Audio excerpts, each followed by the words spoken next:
What's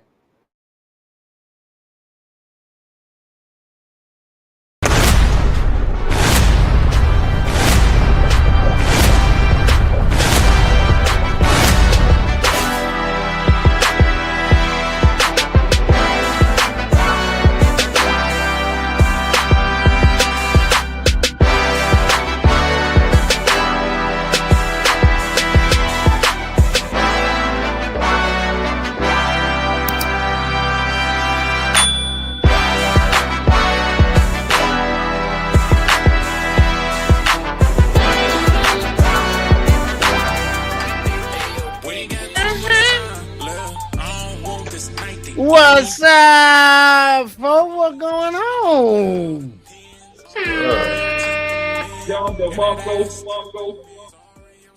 What's going on, folks? How y'all doing? I'm doing good.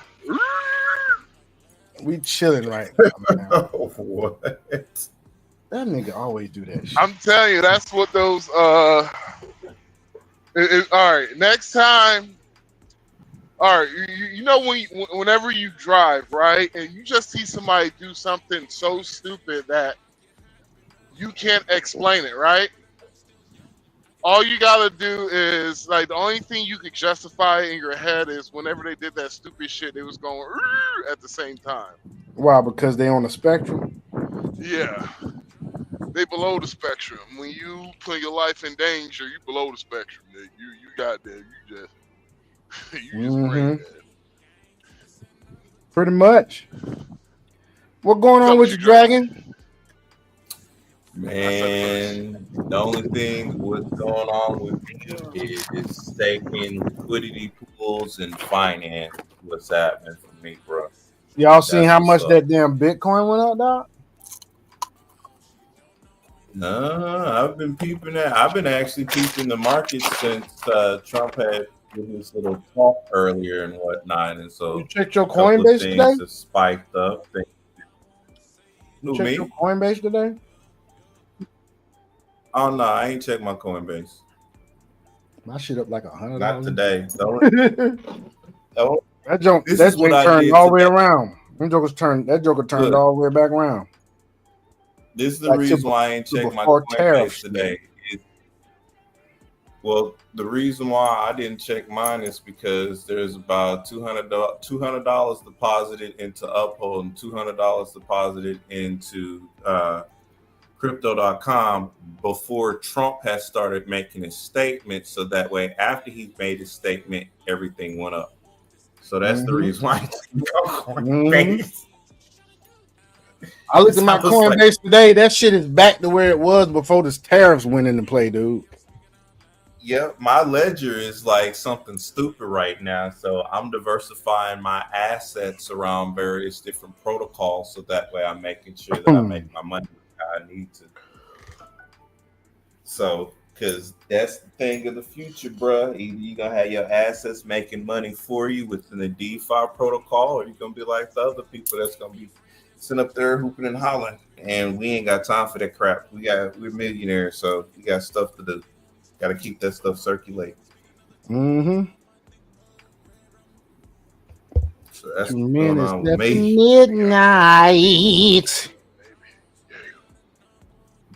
My Doge looks good, baby. Nigga, at the midnight. You still buying Doge, bro?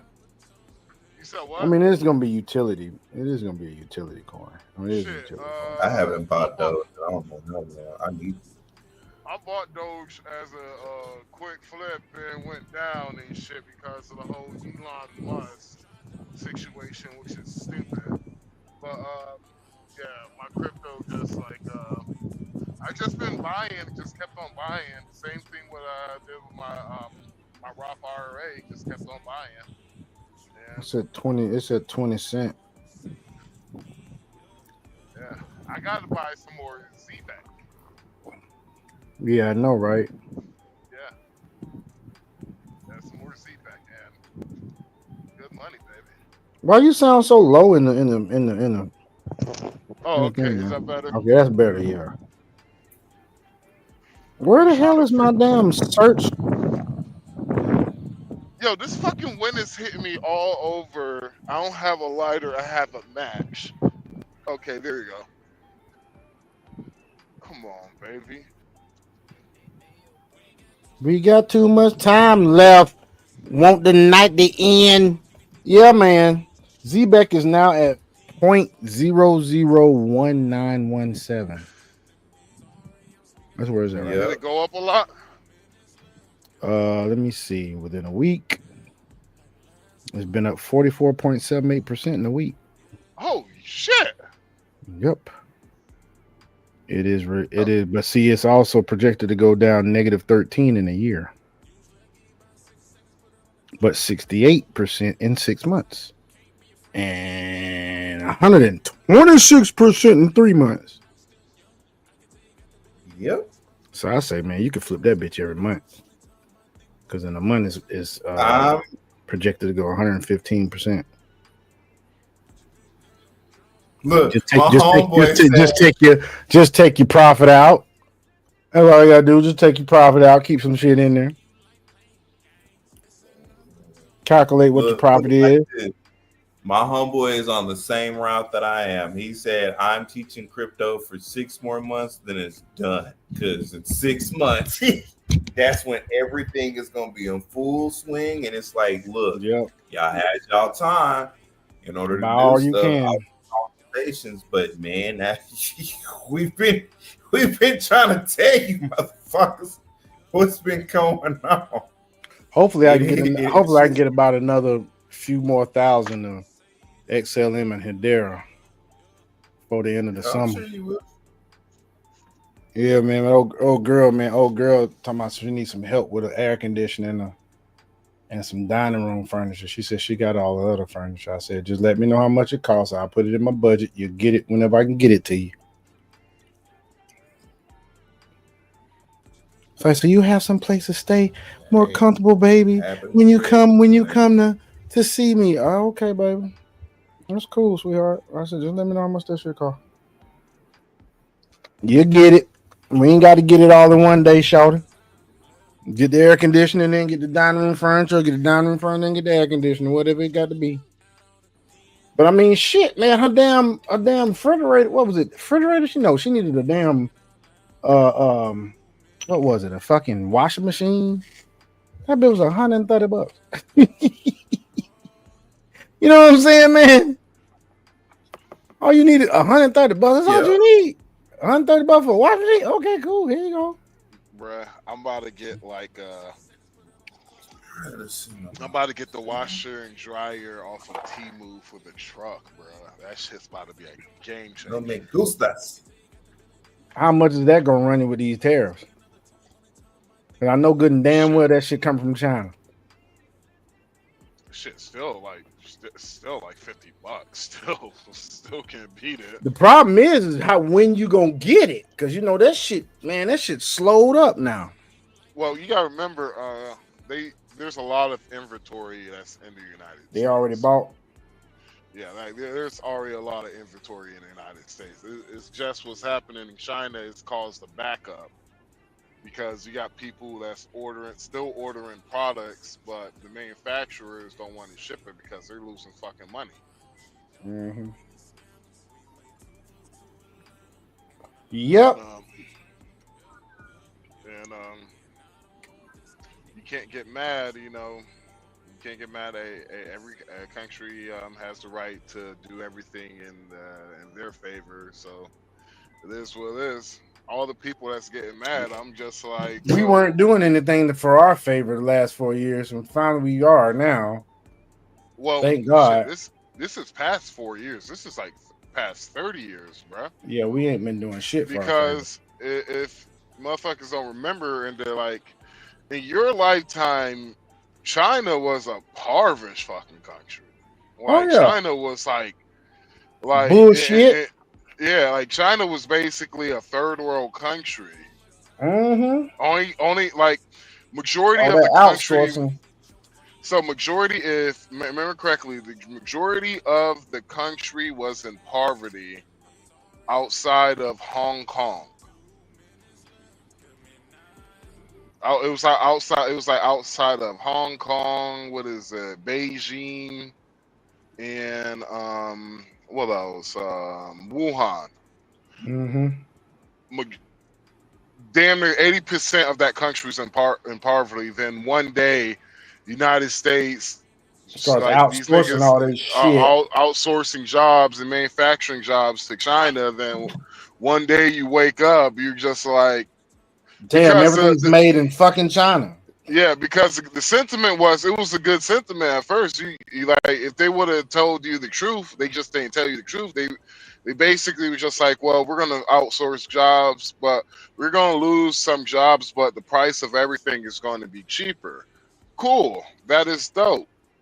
Then what happened is they outsourced all of these jobs to China. Then what happened is the price of goods started to increase, and they're just like, well, why you won't buy our goods? You outsource all the fucking jobs.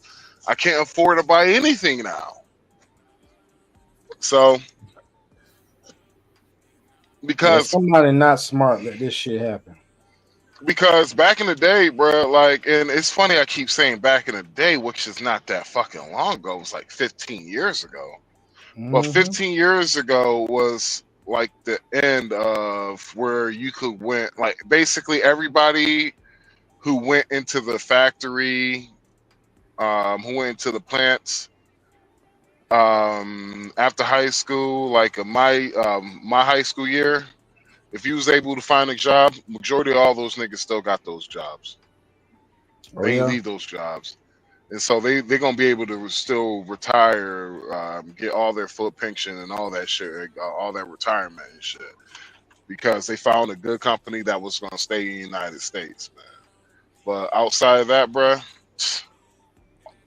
all those jobs, all those manufacturing jobs, they turned those permanent jobs into temp services jobs. That damn show did. I remember the temp services started just popping up everywhere. Yeah. And so what the temp service was, it got around from having to pay you an adequate wage. It got around. It basically it made the people who was it made the people who decided not to go to college or who wasn't that bright. It basically fucked those people over to keep them in permanent poverty. Mm-hmm. Yeah. Oh, So on a lot. another side note, Mhm. y'all hear? Ooh, I'm sorry. Please go ahead and finish, and then I'll say what I need to say. My apologies. Go ahead, say what you guys say, brother. I'm drinking the coffee now. Oh, that Michelle admitted that she was a man earlier today. What? Oh, you think I'm lying? Yeah, Look at show that clip. it's. You want to hear something? As much as I would like to be like, yeah, she did, but she put it in context. She put it She in the did, but she put it in context. context. Okay, how did she do it? How did she do it? Where is it Well, at? well, she was basically Right. like avoiding Pew as a man, like What? I'm dead fucking like, serious, bro. like basically a point of view as a man, and so she was just trying to like, yeah, it was funny. It was funny. Okay. I know exactly what Dragon is talking about. Oh. Well, shoot, Dragon, are you ready?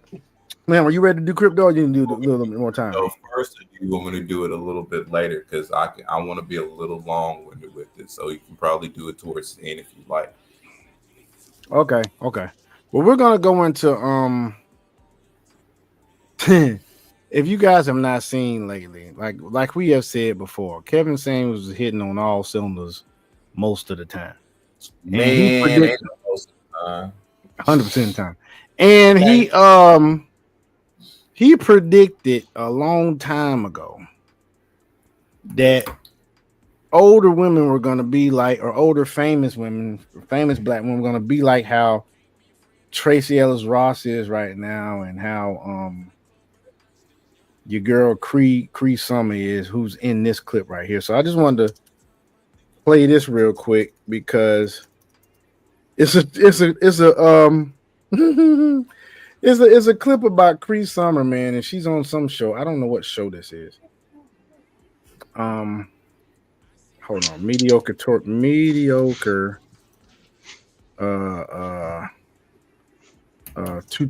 and reviews. Yeah, I'm just telling you to follow him.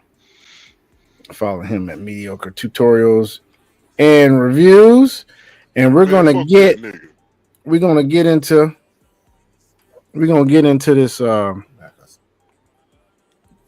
this right here real quick, man.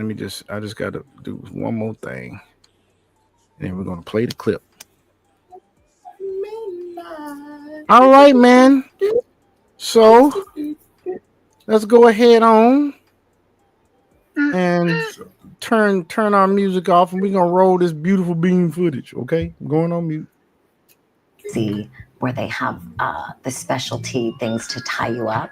What? And they're so gorgeous, like these beautiful ribbons. This is turning into a corno.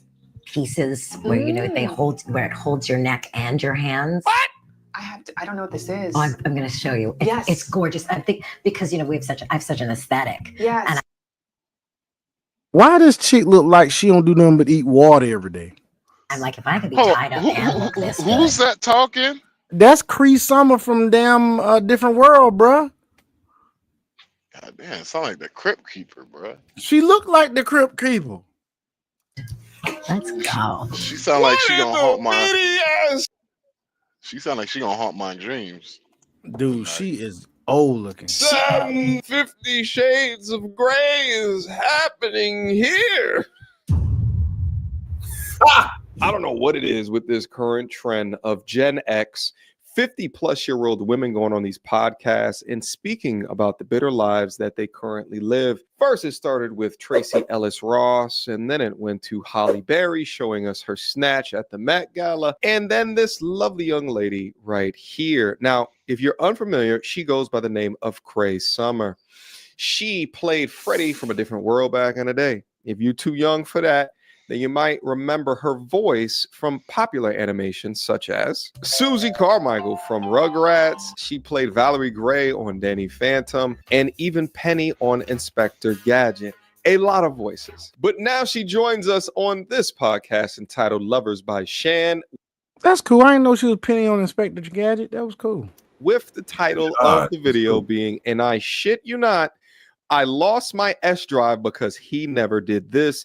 As I always say, young modern women of today should be looking at older women as an example of the choices that they made in their life, how has it resulted, and then watch their behavior to ensure that their behavior doesn't match their choices and thus never getting their life result. Nevertheless, let's consume the content without further ado. Okay. Do you think that the partner that you're talking about, Mhm. that you lost that Partner. sex drive for? Many partners. The many partners. Yeah. Do Damn, you Granny. think that there was a time where they had that confidence, that sureness, that mischievousness? In the beginning, perhaps. Did they? Or did you have the No, I I'm had going to pretend? Yes. Yeah. Oh, yes. I have. Hey, hey, Max. Yo, I'm what's starting up, to see man? what you mean by her voice, bro. Bruh, I swear to God, bruh, that shit, I'm gonna have a nightmare, like probably God. tonight. I'm gonna think this bitch is scratching on my truck window, nigga. Like, Man, she sound like a goddamn zombie, dog. That shit crazy. You know who she reminds me of? She reminds me of the Crypt Keeper from Tales from the Crypt, bro. She got a yeah, voice that's what like she yours, reminds me of. Dragon, she got a voice like goddamn, yours, bro. she got Nah, that she ain't got a goddamn voice. hello, Clarice. It's fucking stupid. Or Tales from the Crypt, not Tales from the Hood.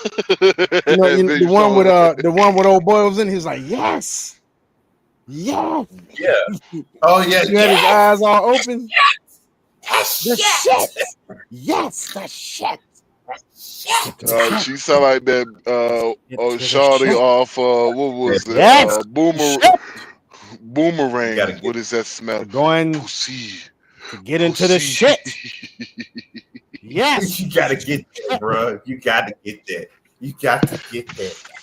going into the shit. Big sound like Schmigo, goddamn. My precious. Yes, the ship. Gotta get it to the ship. That Yes. bitch she got that goddamn you shall not pass voice, nigga. Shit. Goddamn X is his voice having ass. Yes, the shit. Gotta get to the shit. The shit.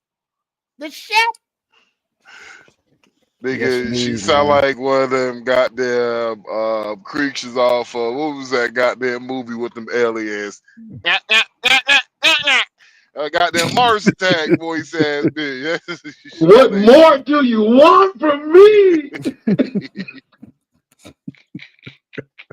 Moving on, man. God damn. I mean, I don't think, so embarrassing to say at 55. I don't think I've clearly chosen a partner that's compatible for me. Yet. With all I know. I'm too smart to have chosen what I've chosen, you know? Yeah. Yeah. I could. This chick just told your ass at 55, she's never chosen somebody else compatible with her. So now you can look at it in several ways. She just said she's too smart to not have done that. So what does that tell you about her choices? She don't give a fuck about logic. If she's too smart to not have done it, why the fuck haven't you done it? Being a hoe. Right. That's what I'm just being a hoe. Plain and simple. She just told you she was being a hoe. I could have given myself the credit for how intelligent I really am. I think sometimes I found myself in situations past the expiration date purely out of loneliness.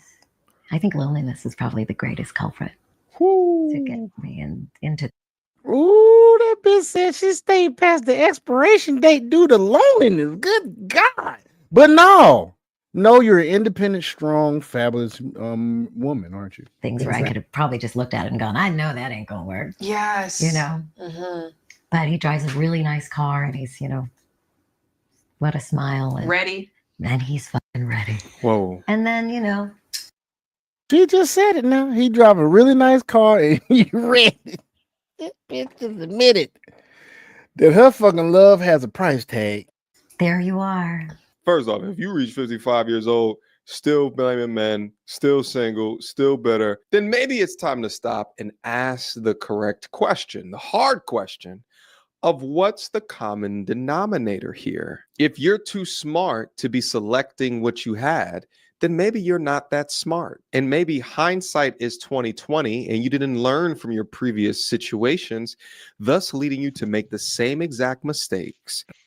You know what's tripped me out, man? Women do this all the fucking time. Notice that girl sat there and listened to her say all that shit and she ain't hold her accountable not one motherfucking time. Bruh, She ain't asking no probing questions or nothing. She just let her run her fucking mouth and actually sit there and admit to being a hoe. Nigga, that bitch talking like somebody gave her bad drugs, bruh. Just on some real niggas. Somebody gave her some goddamn. Somebody gave her some pharmaceuticals, nigga. That's how she answering, man. Nah, that bitch Like she talking on like that good shit. Nah, nigga, man. Nah, she on that shit that make you drool, goddamn it. And she just came off of a bend off that shit, nigga. Ooh, this bitch ugly. Hell no. She sound like she had electric shock therapy, nigga. This fat bitch gonna talk about some, hey, handsome, how are you? I'm doing better now that I hit X. Good God, then got the nerve to take a picture with your butt in the air and some Daisy Duke shorts on. No, you definitely getting X, shorty. Hell no. Ha! I'm sorry, man. I got distracted. I was on Badu. I don't even know why I'm only on this shit because this shit, I got this shit to the end of the month. This motherfucker here. You should have seen this hubba bubba, brother. Let me get back to the tape. Time and time again, your priority over the material goods that he has and can potentially give you over the morality, the integrity, the saneness of a man makes it too far. too late. Sometimes the truth is harsh, but it's better to understand what's going on before you reach 55. But notice how she references the men that she's lost S attraction for. Many men hear that and think, damn, I'm going to have to follow up after all of these broken bonds and trauma-filled experiences. Not I. I think that's the thing too, is just that patience and that giving yourself the credit to know that you do know what you want, and it's worth it to take a minute. You ain't never noticed how women always want to affirm that they do know what they want, and they do know their worth, but then they always go out there and make decisions that's not lined up with that shit. Have y'all noticed that shit? You making too much sense. I know my worth. I know what I want. Then they go out there and fucking choose the shit they really didn't want and really wasn't worth their worth. Yep. It's what I realized a long time ago. Like women who are not as feminine as they say they are. They like to pick men that they could fix. And so if they can't fix your ass, you're the one that's crazy, not them. I guess they really want to feel. They want to feel like they belong or something. They wanted to fix something that, well, they like fixer-uppers. Why you think some women like hood niggas? Because hood niggas really can't challenge them. Because what you gonna say? I send your ass back to jail. Mm-hmm. So in other words, they like the control. What was that saying? Women want to be men, but with women want to be men. No, sorry, my bad. Women want to be men, but they want to have the privileges as a woman, but with the accountability of a 3-year-old. That sounds about right. That sounds about right. Yeah, man, it's fucking crazy, bro. Like whenever my grandmother, like what red pilled my grandmother, it was living across the street from Spelman College. And she was just like, I can't believe this. These are the women my grandsons have to pick from. Oh yeah, that was her observation. Yeah, that was her observation. These are the women my grandsons have to pick from. And I was like, I told my grandma, I was like, Grandma, these new women ain't like how y'all these new women ain't like how they used to be, Grandma. I was like, I promise you, Grandma, they are a special breed now. Emphasis on the word special. Emphasis on the word breed. Shit. They do like to breed. They don't like to say who they breed with, but they do like to breed. Yeah.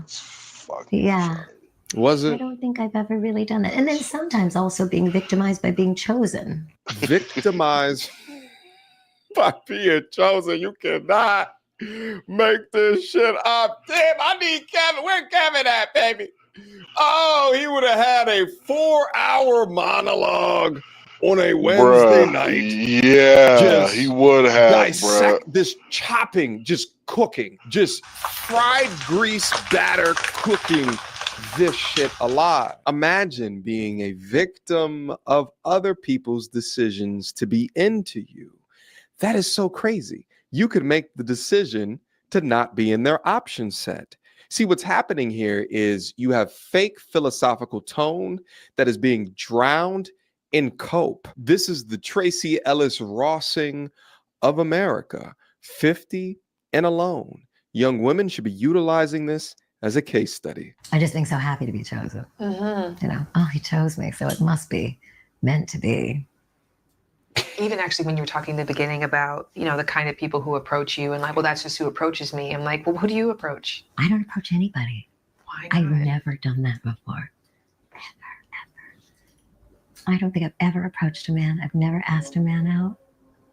Why? I don't know now that we're talking about it. Now that I think about it, I mean, What is there? What's crazy is, audience, if you go anywhere else in the world other than America, them bitches approaching. They're at least gonna give you the damn signs. They're gonna look you straight. They're gonna look straight into your soul as you pass them by. To the point of if that's who you want, she's telling you, talk to me. Yep. She looks you dead in the eye and sit there and follow you the whole time, even though she's walking the other direction, risking running into some shit. She walk, every fucking time. Hello. She may say hola. Don't mess around and say hola. She gonna stop. She gonna stop walking if you say hola. Hola. Boom. It might take her 2-3 steps to slow down and she going fast. She might hit you with the no condom. No nada. Boy, you stupid. Don't be in Sasua talking about some damn making eye contact. And you gotta forcefully not make eye contact with some women because you don't feel like goddamn turning them down. That bitch ugly as hell. Don't look at her. Don't look at her. Don't look at her. She ugly in Dominican standards. No, American standards. She ugly, but she presentable with Dominican standards. No. She ugly in Dominican, but in America she be pretty as fuck. Don't look at her. Don't look at her. She's still fuckable. Don't look at her. Don't look at her. She gonna want you to say something. Shit, you looked at her. Hola. ¿Cómo estás? Un placer conocerte. Nigga, them bitches will grab your ass, nigga. They grabbing dicks too, folks. They will grab your dick. I'm telling you, folks. See, these American women been missing out. Pre-summer can't do shit now, but hope a nigga. I'm gonna tell you, who gonna fuck with. You know who gonna fuck with her? Niggas that's 10, 15 years, maybe 20 years older than her. And they may not even fuck with her. They ain't gonna want to mess with her. 60-year-old man might go down to damn DR and get him a 20-something-year-old if he in good enough shape. They want to mess with something like that, and they can go get something much younger, man. Come on, much younger. Nobody want that. That's why they mad. Mm-hmm. Oh, you just want to go so you can take advantage? Nah, like it's not taking advantage. No, see, here's the crazy part. People like Joy Taylor. Joy Taylor's 38. She said she date as young as 25. Oh, it's okay for you to date that young, but when a man do it, now he's a pedophile. Now he's a damn. I already told you, bro. These ladies are sexual marketplace socials, bro. It's rules for thee, but not for me. Mm-hmm. Damn sociopaths. That's what they are. Yeah. I'm sorry, sexual marketplace socials, bro. My girlfriend 28, and I'm 49. Fuck you. And I put her ass to sleep. She can't keep up with me, nigga. You just trying to take advantage of that young girl. Hey, yo, what up, hombre Lobo? He probably gone. That was 11:59. Damn, he came in and went out. No, he here. What up, hombre Lobo? What's going on with you, bro? Hombre, what's good? We should play. Yeah, man, I went on vacation, bro, and I didn't have the login information. I was in DR, bro. I had to go see my girlfriend, dog, and other things. Man, that nigga don't got no girl. Don't let that nigga down to you. But yeah, man, I'm telling you, these American women better watch out. Them jokers in other countries. I'm trying. Hombre Lobo, I don't know if you've ever dated in another country, but if you have not done so, please do it as soon as possible. Because I'm telling you, them son of a guns, boy, will grab you. They'll tell you what you doing tonight. You ain't got to tell them shit. Who cooks for you? Yep. Who cooks for you? Like, God damn it. Right. Shit, that's one of the first things you're going to say. Have you eaten dinner yet? Sure. Who's cooking for you? Oh, I don't. I'm doing it now. Let's go to the red grocery store. Or they might bring some shit from their house. I'll be there. Send me your address. I'm coming. Bring back. Damn, what the fuck? You went to the supermarket before you came here? Walk into the door with damn all kinds of goddamn grocery bags and shit, and go to cooking. I got cooked for 3 times while I was down there this time. Once by my girl mama. Went over to her house, and her mom basically said, "No, I'm cooking for him. He's coming over here to meet me," because I wasn't supposed to meet her this trip. But her mom insisted on it. Her mom said, Her mom said, invite him over. Oh, I know you want to go to DR. You better go to DR pronto, bro. They sitting over there waiting on you. Every size, and it don't matter what size booty you want, you will find the one you like. They come in all shapes, sizes, colors.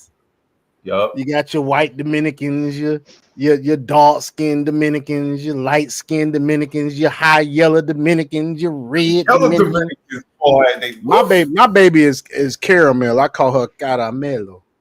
I like the light skinned ones. She caramel. She like a light skin kind of mixed with like a peanut butter. I call her caramel. Light skin and D cup and Dominican. That's all she wrote. My baby ain't D cup. I mean, it's I'm the cups, but I'm she not just gonna lie to you. Weight.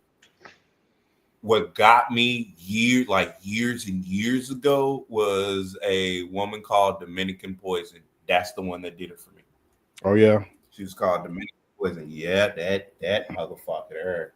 It's a girl online. It's a girl online. I know she an OF girl and a hoe, but this chick got probably the best looking body I've seen in a long time. She real yellow. She a Marina. She always be dancing and shit. She was dancing in that gold ass dress. Ugh. She on that podcast, man, thing. I just ain't put it up there. Let's see what Hombre Lobo said this time. Turning the big 50 in December, want to go to Egypt or Colombia. I had to make it to the DR. Man, go to Colombia, but go to DR. Go to Sasua. Go to Sasua for your 50th. Take you by $3,000. What you think, Max? Take them about $3,000, stay like 4 days. Man, what the fuck he trying to do? Well, three game 4 days, nigga. What type of freak shit you trying to do? You freak ass nigga. You freak ass nigga, boy. Hey, it's his 50th birthday, bro. That's all I'm saying. Nigga, okay, you can go for 3. You can go for 3 to 4 days. Take you. This like nigga trying to fuck the club, nigga. What the fuck? Like, take you like $500, dog. Nigga, yeah, you can do that, nigga. Set you a budget of $150 a day. But nigga talking about he went to Sasua what 3 stacks? Nigga, I'm like, you a freaky ass nigga, boy. You nasty motherfucker. I bet. That don't mean you gonna spend all 3 stacks now. You ain't gonna spend all 3 racks, man. Man, when you go to heaven, God gonna look at you like you tried it. He gonna look like you tried it, boy. You think you coming in here, yo freak ass with the Diddy baby oil and lube, nigga? Hell nah, he ain't coming in this bitch. Fuck you. Well, you stupid. Oh, but once again, folks. Oh my God, that boy dumb. Hombre Lobo says I need to get my teeth fixed as well. LOL at Sean and that Matt. Hey, yeah, you can get some good shit. How much some veneers cost in DR, bro? I don't know, but probably a third of the price what it costs in the States, most likely. I know in Colombia, I think it costs like 3 stacks to get some veneers. I think that's what Andre said. 3 to 5 stacks, I think. But yeah, man, these women messed up, man, because in other countries they coming at you to lose, right? Yeah. And then you get to actually be in the driver's seat and select. And I do love the driver's seat, of course. To give yourself credit to not just that you didn't pick the right people, but you have to wait statistically for the right person to pick you. Yeah, right. It's going to be a hard gig, right? It's going to be hard. Yeah. Yes. So once again, folks, our title is Wrinkles in Wisdom, Why Hot Girl Summer Never Ends. And Cree Summer is telling y'all why it don't never end. She didn't choose what she was supposed to choose when she's supposed to choose it. And now she out here wondering when the next goddamn go-round gonna happen. What happened? Where all the men go? Hey, she gonna have to do what Angerman said, buy her a fucking cat. Buy her a cat. Or one of them little bitty dogs and get you a whole bunch of peanut butter. Bruh. The fuck? Hey, a long time ago, man. Hold on, long time ago, right? One of my homeboys, right? He gonna say, "Hey man, why you think these girl got these damn small ass dogs?" And I was like, "Man, I don't know." He's like, "You know, a dog tongue go backwards, right?" I was like, "What are you talking about, bro?" He's like, "Yeah, man. You know they get peanut butter, put it on down on that thing, the dog get off." That's what he said. I ain't saying that. That's what he said. Anyway, back to Dave. What a lovely gift. It's You're funny so right. because I swear to God, I called a girl out. I was like, "Yo, you be fucking your dog." And she's like, "No, I don't." I'm like, "Yes, the fuck you do, you nasty bitch." Hey, all I know is this. I used to date this chick, had a dog, man, and she had like doggy beer for this nigga, doggy treats, doggy fucking all kind of little novelty doggy things. And every time I was over there, every time I was pounding it, the dog was always barking and shit. I'm like, that dog must be jealous in the motherfucker, man. I wonder what be going down around here when I ain't down. I should have checked the refrigerator for some peanut butter. Oh, I should do it. I've never, and I've had moments where I thought someone was really attracactive or mostly interesting. I mean, this is really my erogenous zone right here. So I've had conversations where I'm like, God damn, this motherfucker is smart, you know. This shit is I call weird. these women He's that old and that delusional, bro. It is fucking absolutely. It is. No, it's not weird. It's social media's fault. And simps. To be that old and that delusional is fucking weird, bro. Hey, it's gonna be it's gonna be a lot of older chicks just handing the pussy. You understand me? I'm talking about. Think about it. You going to the store. Now they fine now. The chick, like, she could be in her 50s and got a nice little body. She can still get it. So she can be in the 60s and have a nice body and still get it. You see this shit when we was younger, bro.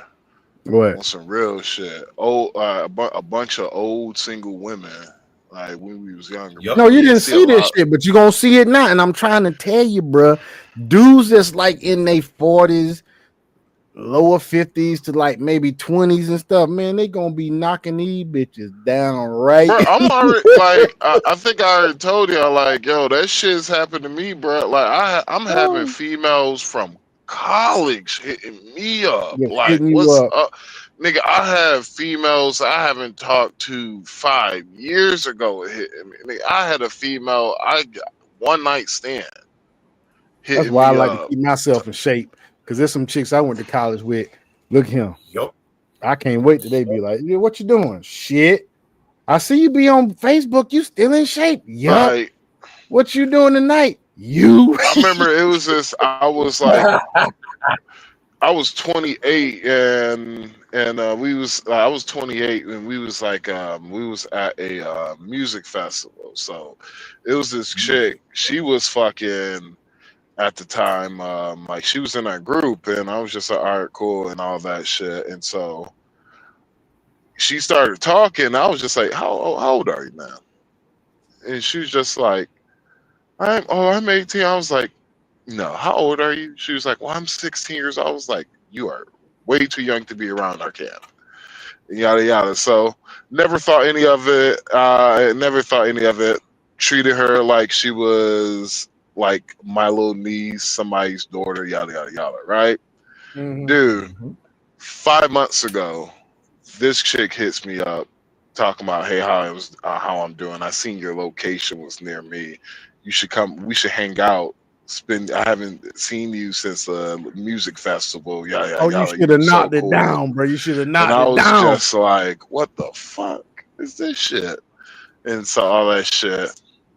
Then I really didn't think nothing of it. And we were just talking all that shit. And she was just like, you remember that? She was like, you remember that night you effed the shit out of those girls in the tent? I was like, oh, fuck. I know where this shit was going.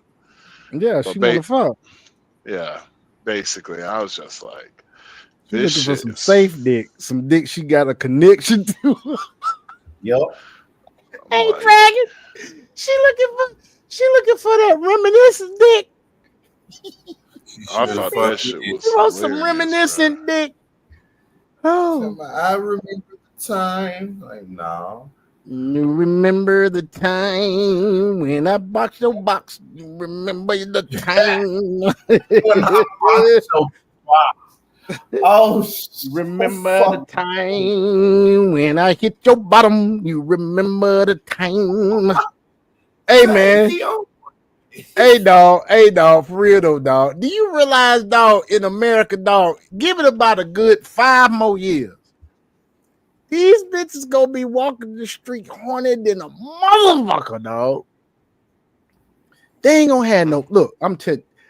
Man, look here. I hit my damn neighbor the other day. She said, "Man, I ain't came twice in the same day in years." I'm like, "Well, keep fucking with me. Your ass might come about twice in 2 hours, bitch."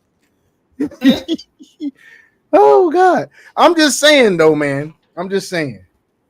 It's gonna be a whole hell of a lot of 304s, and they are not gonna have no age range, man. You don't have no age limit. Had a chick told me I haven't been F like that since grade school. I was like, what the fuck? But hey, think about it like this though. It's a lot of simps walking around. It's a lot of dudes that raised by their mama. It's some dudes that can't put it down like that. I pride myself on it. My girl told me, "You do me exactly how I like to be done." I said, "Well, shit, I guess it's a good thing I ain't getting no bigger." She said, "No, you don't need to be no bigger." She said, "You don't need to be no bigger." I said, "Okay, baby, it's all good." I like rearranging your guts. I'm trying to rearrange guts, but dude, the other night when this chick came over my nigga and I heated up and she sat there and fell to sleep and slept the whole damn night. I put her to sleep, bro. She slept the whole damn heart. And here's the way she said it now, because after you finish up going to the bathroom, I'm like, I'm gonna get right back in.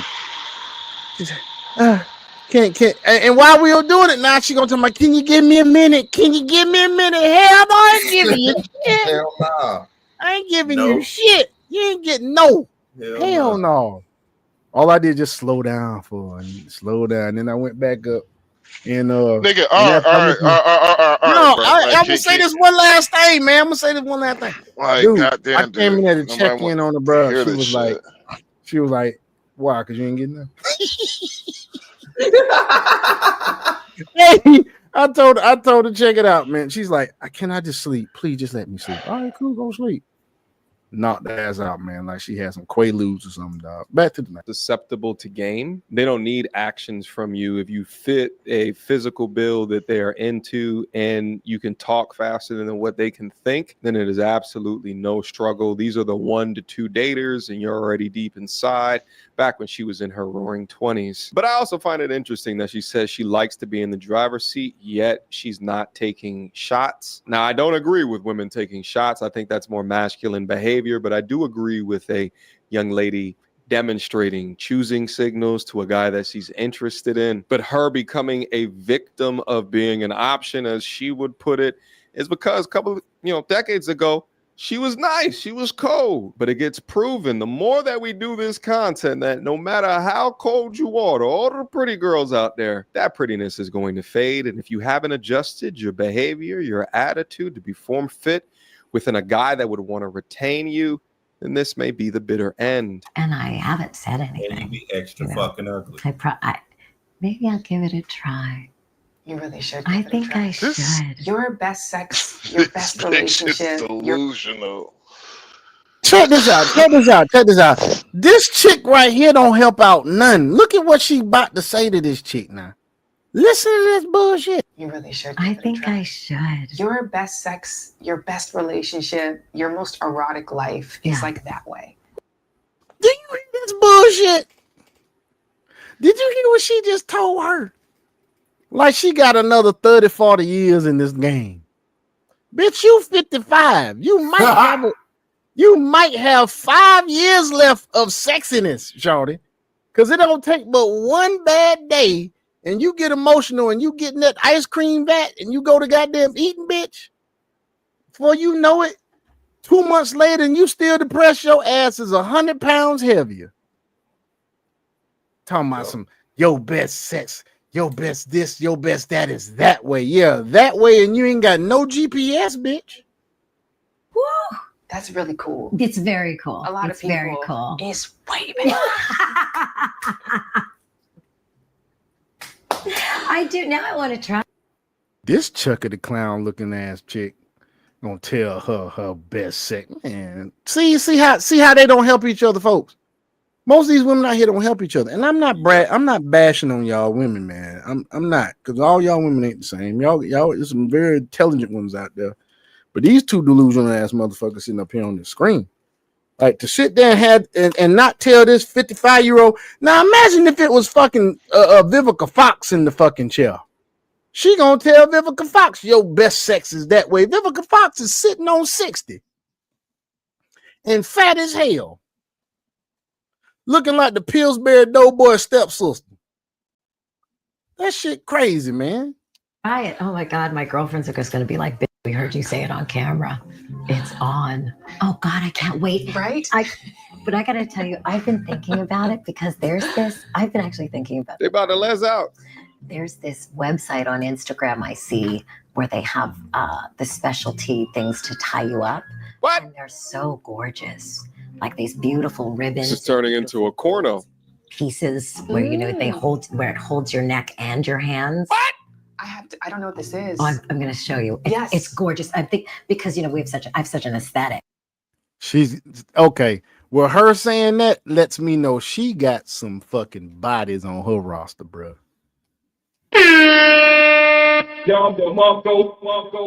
You don't get into SMM shit unless you seriously desensitized to sex. Like, it's a kink for some people, but for most folks, that's some shit you try after shit didn't go on, you got boring as fuck in the bedroom. You know what I'm saying? We got a couple of comments here. Hombre Lobo says Delulu. That's right. She is definitely Delulu. 60 with a BBL. Bozoism. Yep. She got a BBL too? No. Vivica Fox went and got a BBL. Ew. Yes, though. Yes.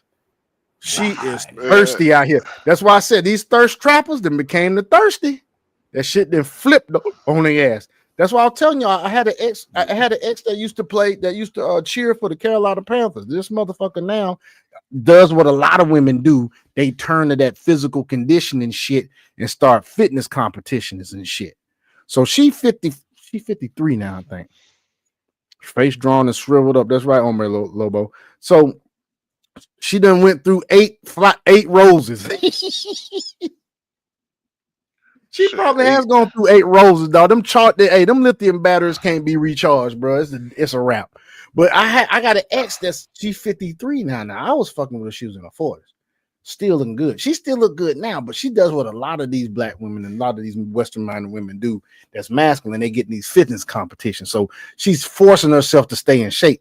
But it's still the thing is this, shawty, you getting older and older. No, you doing that fitness competition, drawing all that fat off your face. You need fat on your body, just a little bit. You ain't got to be so goddamn cut like your ass don't do nothing but eat meat and drink water. You know what I'm saying? This chick 53, and I'm telling you, man, she's been thirst trapped, but now she the thirsty, bro. They being thirsty, getting thirsty up there in that age, man.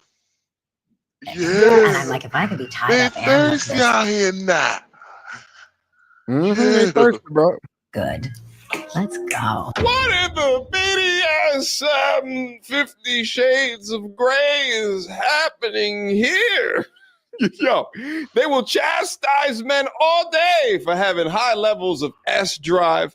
Meanwhile, they will romanticize situations that got Shannon Sharpe into trouble.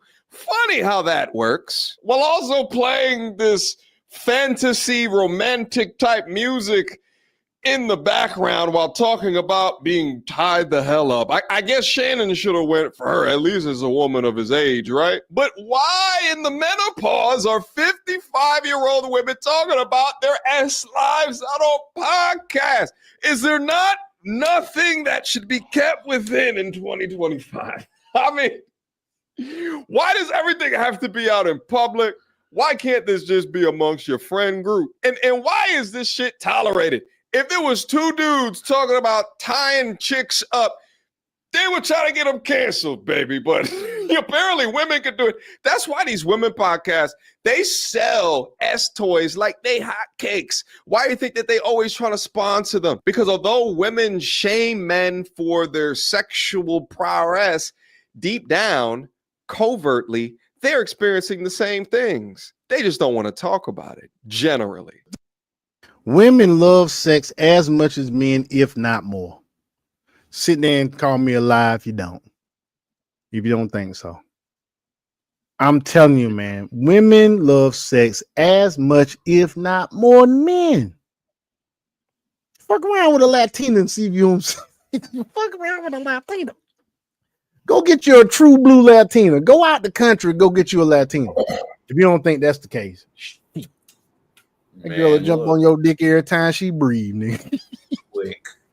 The heartbeat. What? Every time she got her eyes open. My girl initiated every time I was down in DR. I'm sitting there being Mr. Gentleman. She just jumping on it. God damn, girl. The fuck? Shit. You got girls traveling one side of the island for some dick.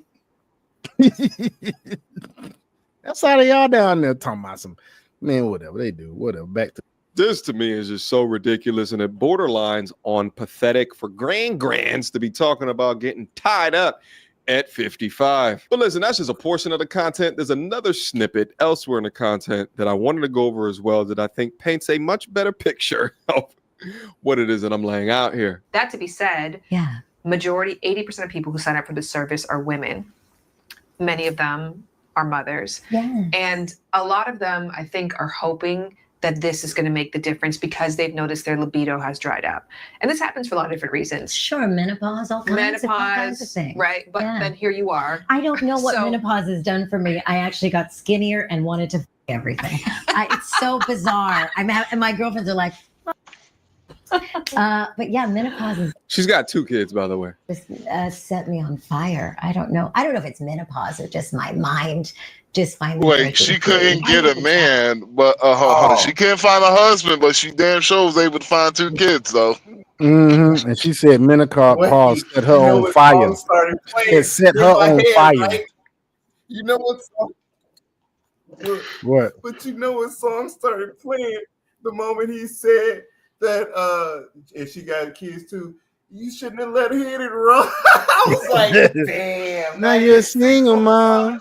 Now you're a single mom. I know, man. No nada. No condom. Madre soltera. You know what I mean? Yeah. I'm just saying, let's try everything. We got like 10 more minutes on the planet. I don't want to waste it. I love that. Yeah. And I think it is partly menopause. You hear that? So, fellas, if you come across Cree Summer anywhere in public, she will fuck the shit out you. Just look at her. Just say something to her. She'll probably fuck the shit out you, boy. That girl said it didn't set her on fire. I think it is partly the mundane. You got into routine with somebody. Yeah. But I do think a large percentage of that is also what you're talking about. When you're with a partner who lacks the erotic, who lacks. This can't fit in a race ass chick sitting here in front of us. God damn. Is you Latin? Are you black? Are you white? Imagination, and who doesn't give you that sense of security that things are going to be all right. They have a She looked Brazilian mixed with a little regular Latina. partner who's overextended and Yes. lets them know that. A partner who feels stretched thin financially, stretched thin, spiritually, mentally At least that's her hair. That is definitely her hair. with their time, and they let their partner feel that. For a woman in that situation who looks at her partner and is like, I just do not feel like having sex with you. This partner shit. What would you say to her? Right. He I would said say the to- same thing. Be prepared. Be prepared to get cheated on. Be prepared to get cheated on. You don't have to. I'd say you don't have to. She was married for over a decade, and I get a lot of visceral reactions when I go over content and they're talking about the S-lessness within marriage. And there's a bunch of things that can lead to that. But I think that what men are not as privy to is not only that can happen and how often that it happens, but they often don't get to see women like this communicating about it within their groups or their echo chambers. Because him man bad made me feel this way, therefore we did not do this act that would be important to him or a relationship. And what advice would you give to other women? Well, you don't have to anyway. Is that the best that we can do? Single ladies keeping other women or creating other single women since the beginning of time. And I would say that it's time for a conversation. Unless it's gone so far that you don't think you can ever get that car engine to start again. You need a whole new engine. But I think, we do get to these places in long-term relationships where the conversation even stops. You're so exhausted and you know what's coming. You know what I mean? And now you're really pissed too and resentful. I think I would tell them to start talking about it. And even before the conversation, a conversation with yourself. Why don't I want to have sex with this person? Mm-hmm. Really, what's going on? Because I sure as did before. Exactly. What the fuck going on with you? You fucked them before? These bitches are lazy, bro. These bitches are lazy as fuck nowadays. I know, man. That does not happen in other countries, fellas. I think it's more so also because of the diet. I really do believe a lot of the shit we eat fucks our fucking equilibrium up in our body to the point it fucks their hormones up too. You got these nacho cheese, Cheeto eating ass bitches out here, man. It can't maintain that shit forever. Eating all these Takis and shit. Then they get married and shit don't want to fuck. What you expect? They've been eating processed foods all their damn life. But I don't know how to act. So what's happened in me? And sometimes I find in long-term relationships, we don't appreciate and acknowledge that you're not the same person that you married or got together with 6 years down the line. We're constantly changing, right? So maybe the chick that let you do that and thought it was exciting realizes she don't even like that shit anymore. Right. And we have to get that's something I think couples don't do is say, oops, let me introduce myself. I'm a different person now. Damn. I was a different person after I gave birth. A totally different person. 9 times out of 10, when she's saying couples and this person is gave birth is a totally different person, it's the woman. Because even though men have hormonal changes because they are a father to that child, the woman goes through way more physical and hormonal changes than anybody in the situation.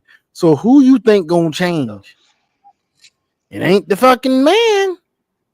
Fucking woman. But you didn't hear her say anything about placing that accountability on women to change. She's saying the couple should talk and this.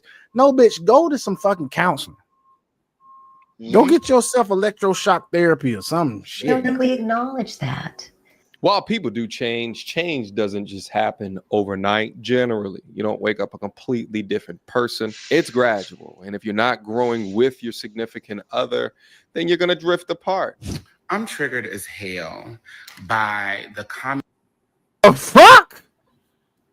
sections under a snippet of the interview that Cree Summer did with, I think her name is Shawnee. And in the snippet that's going viral, Cree Summer leads off by saying, I'm embarrassed to say that at 55, with all that I know, I haven't made the best decisions with partners. And I was on. Full disclosure, I am not sure if this is, and I'm not trying to be disrespectful, a man or a woman. We're just going to go into this conversation that this is a biologically born woman just for the sake of the content. I don't know, though. On Instagram, which is a hellscape in itself. And these men are under there so excited to chew up this. Ain't no damn way that's a damn woman. I see the net on the frontal. That is a man. The hell you say? Lady, it is a man, baby. Okay. Well, yeah, loneliness gets everybody. The lady never said she was lonely. She said, I'm embarrassed to say with all that I know, meaning I'm intelligent. I've seen a lot. I've done a lot. Yeah. And I still make choices that don't position me to find the best partner. It doesn't mean I'm not trying to be better at finding the partner. It doesn't mean I haven't applied the lessons from previous relationships. It doesn't mean that I'm not working on myself. It means that for me, I interpret it as You simply can do your best. First off, is that Red Skull in the background wearing Gucci with Captain America in a headlock? Second off, you know, when I hear arguments like this, right, that are saying that people are just trying to do their best, you know what I often think of? It's the student that continuously fails the test and is just saying, well, I'm just trying to do my best. And yeah, I guess that different people are going to have different aptitudes for being in a long-term loving relationship. But similar, as I would say to that student, is what are you doing? Truly, what are you doing in order to increase your chances of passing the test? The same thing that I would say to a Cray Summers, really. What have you done, really done, in order to be retained long-term by a man? And I'm going to hear the average modern woman saying, well, what kind of goal is it to be retained by a man? And my response is always, life is about relationships. It's about community. Can you find a tribe outside of a community that you have created, one of with a significant other? To a degree, but it'll never be as close and as deep as that relationship, will be the most important relationship within your life. And what mindsets, ideologies, or echo chambers has allowed that student to remain an F student, or has allowed you to not be retained? Loneliness is a bastard. Men do loneliness a lot better than what women do loneliness. We already know that. And that's why I think talks like hers should be utilized as a case study. Guys, I'm going to leave the full length, like the full hour. Well, man, what's crazy is that when I hear that shit, and people talking about, you know, to be retained by a man, this, and that goal. And when he said relationships, like, dude, y'all do realize God didn't even want to be by his damn self. He ain't by himself. He ain't never been by himself. It ain't never just been him by himself. It's always been Jesus him. was. It's always been him, Jesus, and the Holy Spirit. So he ain't by himself. So what makes you think that you can be by yourself? God like real.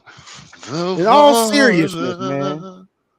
In all seriousness. And then even with that being said, he said, let us go down there. In the Bible, he said, let us go down there and confuse their tongue. He was never by himself. And he decided to create us to share in his glory. And y'all want to be by yourself. Man, go on somewhere, sit down. All right, next thing. Hey, Dragon, you about ready, bro? Drag on. Yeah, if you want to go ahead and do it now. We might as well go ahead and do it now. Let's go ahead and do it now, dude. We might as well go ahead and do it now. All right, so folks, without further ado, getting into the part of the segment of our excuse me, I'm sorry, guys. I ain't got no sleep today. Part of our podcast where we actually will equip you with the news of the ever-changing financial aspect of this country, which is we're getting involved with crypto a whole lot over here. And so without further ado, our crypto guru is about to come on through. So go ahead and do what you do, Dragon. I do want to go ahead and talk about Meta Explorer stablecoin integration in regards to global-based payments, to where it's, give me just a second so I can finish pulling this up, and I will gladly go over this data with everybody, because this is going to change how Meta /Facebook/Instagram actually works because of what they're wanting to put within their system. So just a second, it's taking a bit to load. Hold on. There we go. But by them actually buying this, or here, actually give me a second. This is not coming up.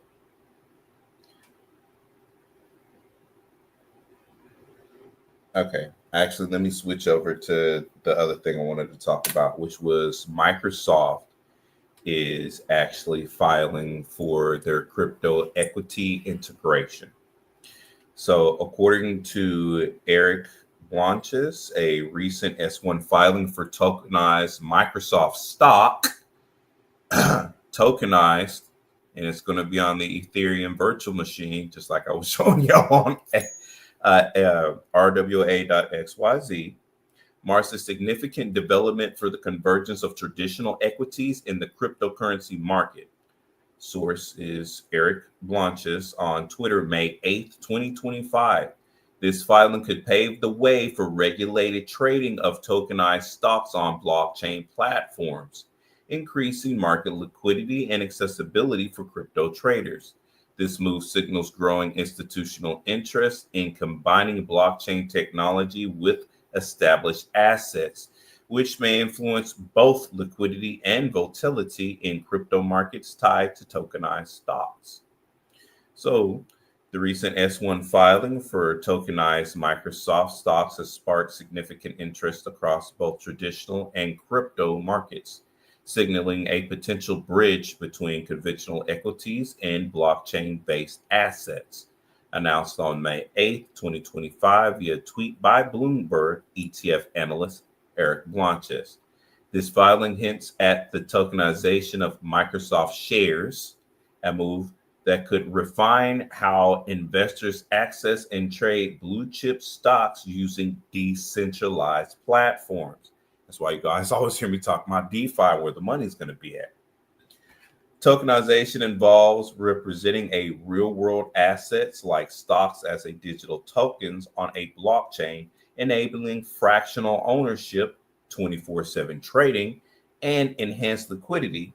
As of 10 a.m. Eastern Time on May 8, 2025, Microsoft stock was trading at $412.32 on the NASDAQ, reflecting a 1.2% increase from the previous close, with the trading volume of 5.3 million shares, according to data from Yahoo Finance. Where'd he go? Oh, yeah, he'll come back in. From Yahoo Finance. This development comes at a time when the stock market is experiencing moderate bullish sentiment, with the S&P 500 up 0.8% to 5,187.67 at the time stamp. The intersection of tokenized assets with crypto markets could catalyze fresh capital inflows, especially as investors seek exposure to tech giants like Microsoft without traditional brokerage constraints. The crypto market, often correlated with risk-on assets in tech, responded with a subtle uptick as Bitcoin rose 0.5% to 62,450 and Ethereum gained a 0.7 to 3,010 by 11 a.m. Eastern Time on May 8, 2025, per CoinMarketCap data. This filing could pave the way for institutional adaptation of tokenized assets, potentially impacting crypto-related stocks and ETFs tied to blockchain infrastructure. So as I was stating to y'all beforehand, it would be best for you to do as such is to go ahead and make that investment in the like. Hold on one second.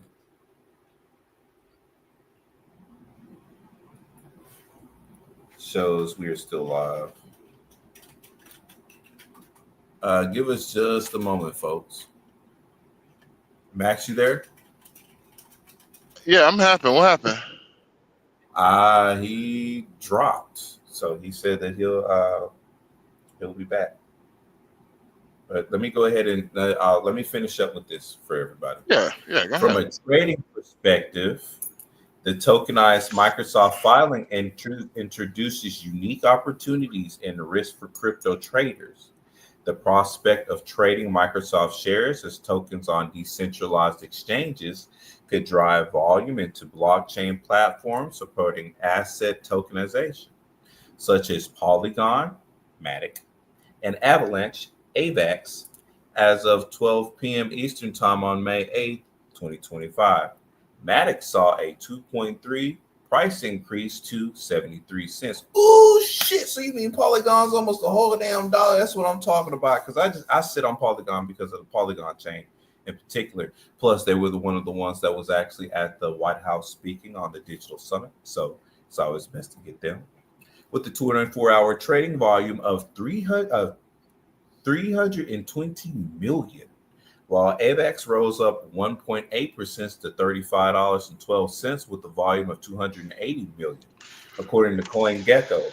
These price movements suggest growing interest in layer 2 scalability solutions that could host tokenized assets.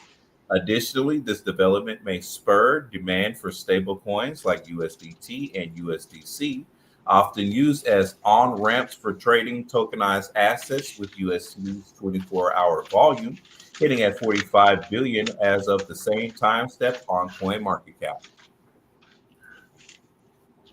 So things seem to be moving very rambunctiously in those areas. And then let me see if this will finally pull open. Here it goes. All right. Meta eyes stablecoins for creator payments after Diem failure. Listen to this. So Meta is preparing a renewed push onto the cryptocurrency sector, this time focusing on stablecoin-based payments following the high-profile shutdown of its former Diem, formerly Libra project. According to Fortune, Meta is in active discussion with multiple crypto companies to explore solutions for paying content creators, especially on platforms like Instagram. The move marks Meta's first significant return to crypto in 3 years, after the Diem initiative collapsed under regulatory pressure despite backing from major industry players. Small payments, big goals. Meta's new plan centers on low-fee, small-value transactions, particularly across cross-border payments under $100, and at enabling seamless financial support for creators across regions. One source told Fortune that stablecoins would be used to reduce friction and costs, which remain significant hurdles in international creator economies. While discussions are ongoing, Meta is reportedly in an exploratory phase, remaining open to different providers rather than committing to a single stablecoin issuer. Strategic hire signals serious intent. In January, Meta brought on Ginger Baker, a fintech and crypto veteran, as VP of Product. Baker previously served on the board of Stellar Development. I see where he's going. They're probably going to wind up using Stellar Chain in order to use USDC and USDC, and then probably use not HBAR's chain later on down the line. That's what they're probably going to be using, so that way they can get the institutional side of it, since Meta is an institution, so to speak, and so that way they can spread their stuff out to pay stuff. That's just something of what I'm looking at as a foresight, because if they're bringing in somebody from Stellar's network, and in order to look at a payment rail system, and we already know Stellar is like HBAR and like Ripple, which does cross-border payments. Stellar is actually already used in various different countries all across the globe.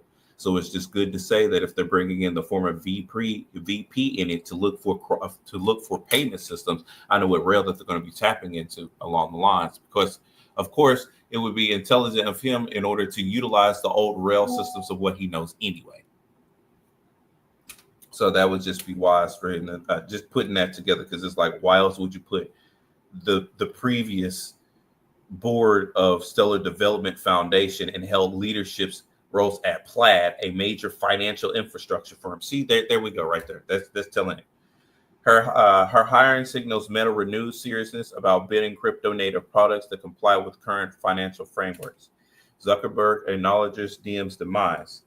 During an appearance at Stripe's session conference this week, Meta CEO Mark Zuckerberg publicly reflected on the Diem project's failure, calling it dead. It's not always great to be first, Zuckerberg admitted, adding that while Meta may have been early with Diem, the company remains confident that its ability to re-enter markets and adapt successfully. So Meta's trying to come back up with having stablecoins as being used as a form of payment, which hopefully for them, for those people that are utilizing that, it'll become as something of what they can actually use. Now, one last thing that I want to touch upon for all of my Solana fans. Solana Strategies leads tokenized equities trading on Superstate's opening bell. Superstate's opening bell enables blockchain-based public equity trading on Solana. Solana Strategies becomes the first public company to list shares via Opening Bell. Opening Bell allows SEC-registered shares in trade 24/7 with real-time settlement. That means Solana's going to pump, baby. So let me give you your information. Superstate, one of the leading fintech companies, has launched Opening Bell, a platform enabling SEC-registered public equities to be issued and traded directly in blockchain networks. For the record, people, I've been prepping y'all for this so that way y'all can get your money situated, invested in the correct blockchain infrastructures, and as soon as all of the other stuff gets shifted over, your money's going to pump. Listen. Sol Strategies, a Canadian company specializing in Solana infrastructure, aims to be the first to begin listing its shares through its platform. Additionally, the platform will provide a unified capital market between traditional and decentralized finance and will first operate on Solana blockchains. Opening Bell intends to transform traditional capital markets by providing real-time settlement, continuous trading, and direct integration within the decentralized finance protocols, according to Superstate CEO Robert Lynchner. The platform will modernize the financial system by eliminating centralized exchanges and creating programmable, globally accessed securities, real-time settlement, and direct blockchain integration. Opening Bell allows for the issuance of full regulatory compliant shares that can interact directly with crypto wallets, DeFi protocols, and on-chain marketplaces. The system is free from traditional market hours, supports 24-hour trading with real-time settlements provided by blockchain infrastructure, in addition to providing 24/7 access to public equities. The platform introduces a new layer of programmability to shares, offering investors greater flexibility than the current stock exchange system. Let me run that back. In addition to providing 24/7 access to public equities, the platform introduces a new layer of programmability to shares, offering investors greater flexibility than the current stock exchange system. We're bringing real equities into DeFi, making them transferable, programmable, and accessible to global investors, said Robert Lynchner, CEO of Superstate.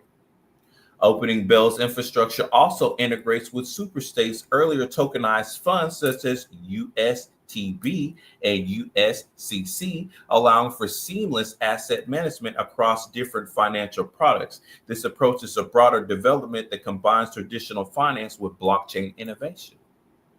Solana Strategies to pioneer blockchain-backed equities. Solana Strategies, a public Canadian company specializing in Solana ecosystem, would be the first to register its shares through Opening Bell Solana Strategies, formerly known as Cyberpunk Holdings in 2024.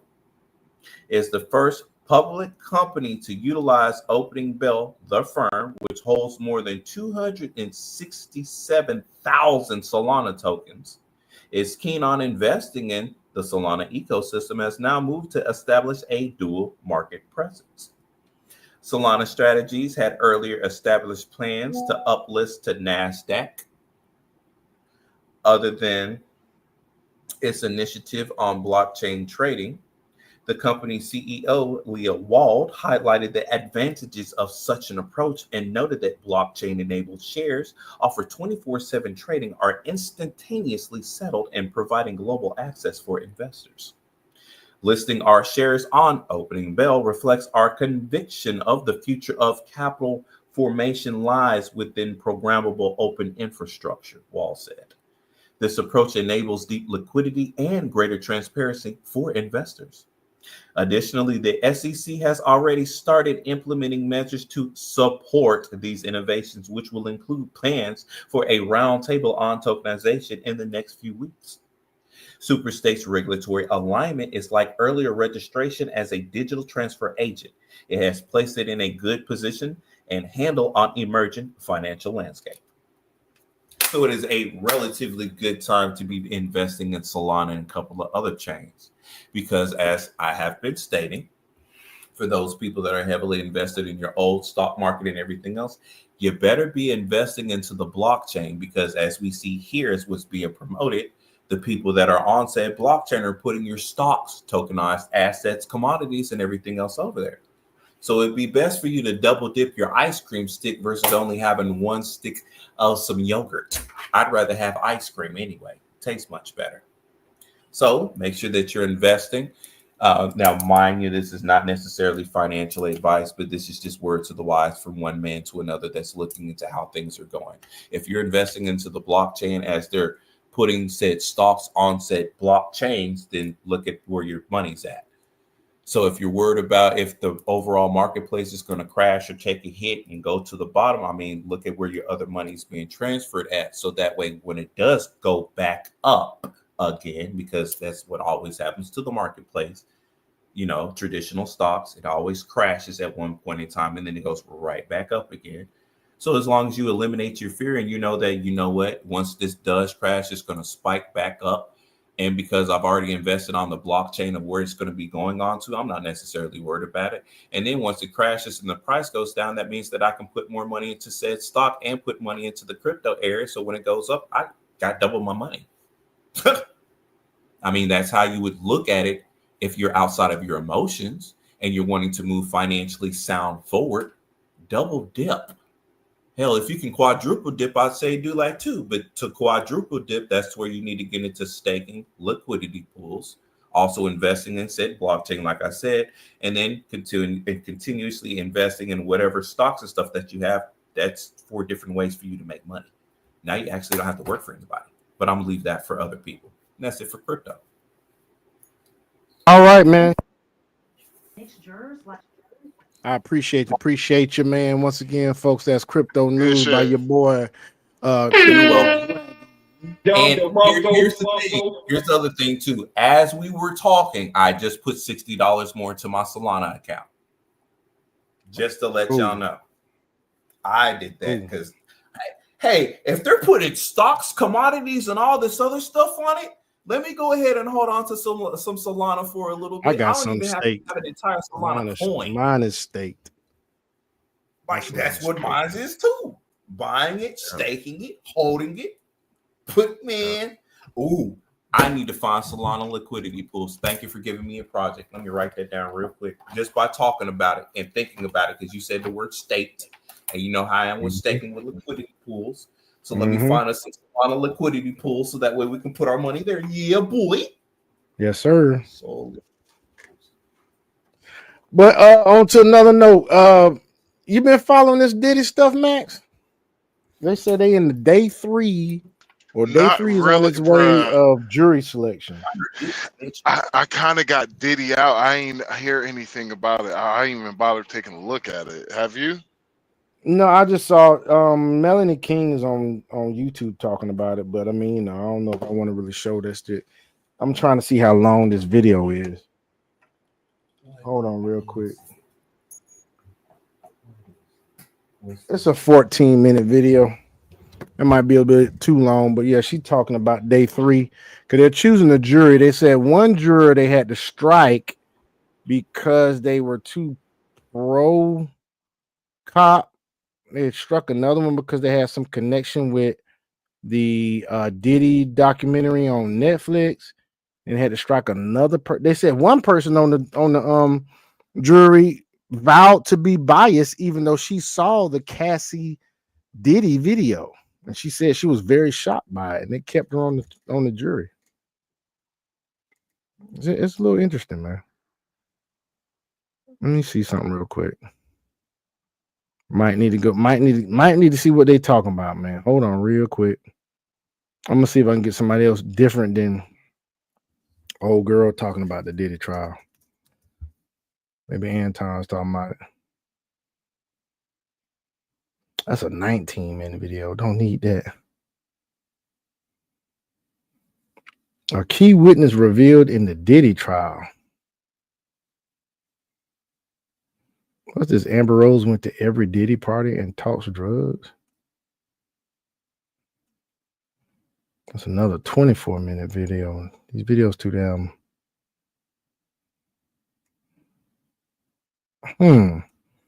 Let's look at this one real quick. Hold on. Maybe this won't be too long. Let's check this one out. I'm going on mute, y'all.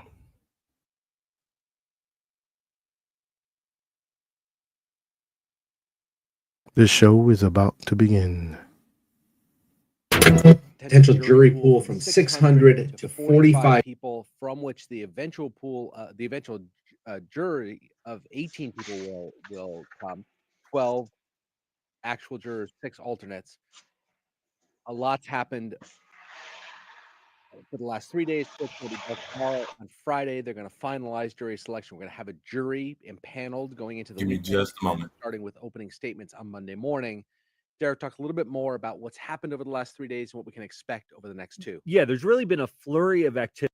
And we're kind of going to skim this one, guys. But you got to give credit to Judge Subramanian here. He is really starting to exert control over this case, and he has a schedule that he wants to keep. And part of that schedule is getting this jury selected by Friday. So as you mentioned, he's whittled down the pool. Remember, we started with over 600 potential jurors because this was going to be a hard case to find the 18 people you need, those 12 jurors and those 6 alternates. He's now got that pool down to 45 people. They've culled through people who have been excused for cause. Those are people who express biases of some sort. They've culled through people who have said, we have scheduling conflicts. I have a family emergency, someone I take care of, or I have a medical condition of some sort. Those people also get excused. Now we have 45 people that could serve on this jury. We talked on day 1 about how difficult it was going to be to find a jury here because of how much notoriety he has. A lot of people have already formed opinions about him. And also, it's 2 months potentially. And people, you're not going to be able to work for that 2 months. So you're trying to find a swath of people that can even theoretically actually serve on this jury. And then also eliminate for a lot of people who have preconceived biases or whatever it might be. So now we've identified 45 people who could serve. That's right. Selected could serve. And that's no small feat. I'm impressed with this Right. judge, aren't Very you? impressed. To this point, Incredible. he's a 45-year-old judge. He's a pretty young man, and he's got a very high-profile case. So that's a tall order. Now we've got the 45. Court will be dark tomorrow, meaning they won't do anything tomorrow. The last bit of strategy here is how do these prosecutors and defense team use their... I think that's enough of that. They keep going around the same damn point. That shit's getting annoying.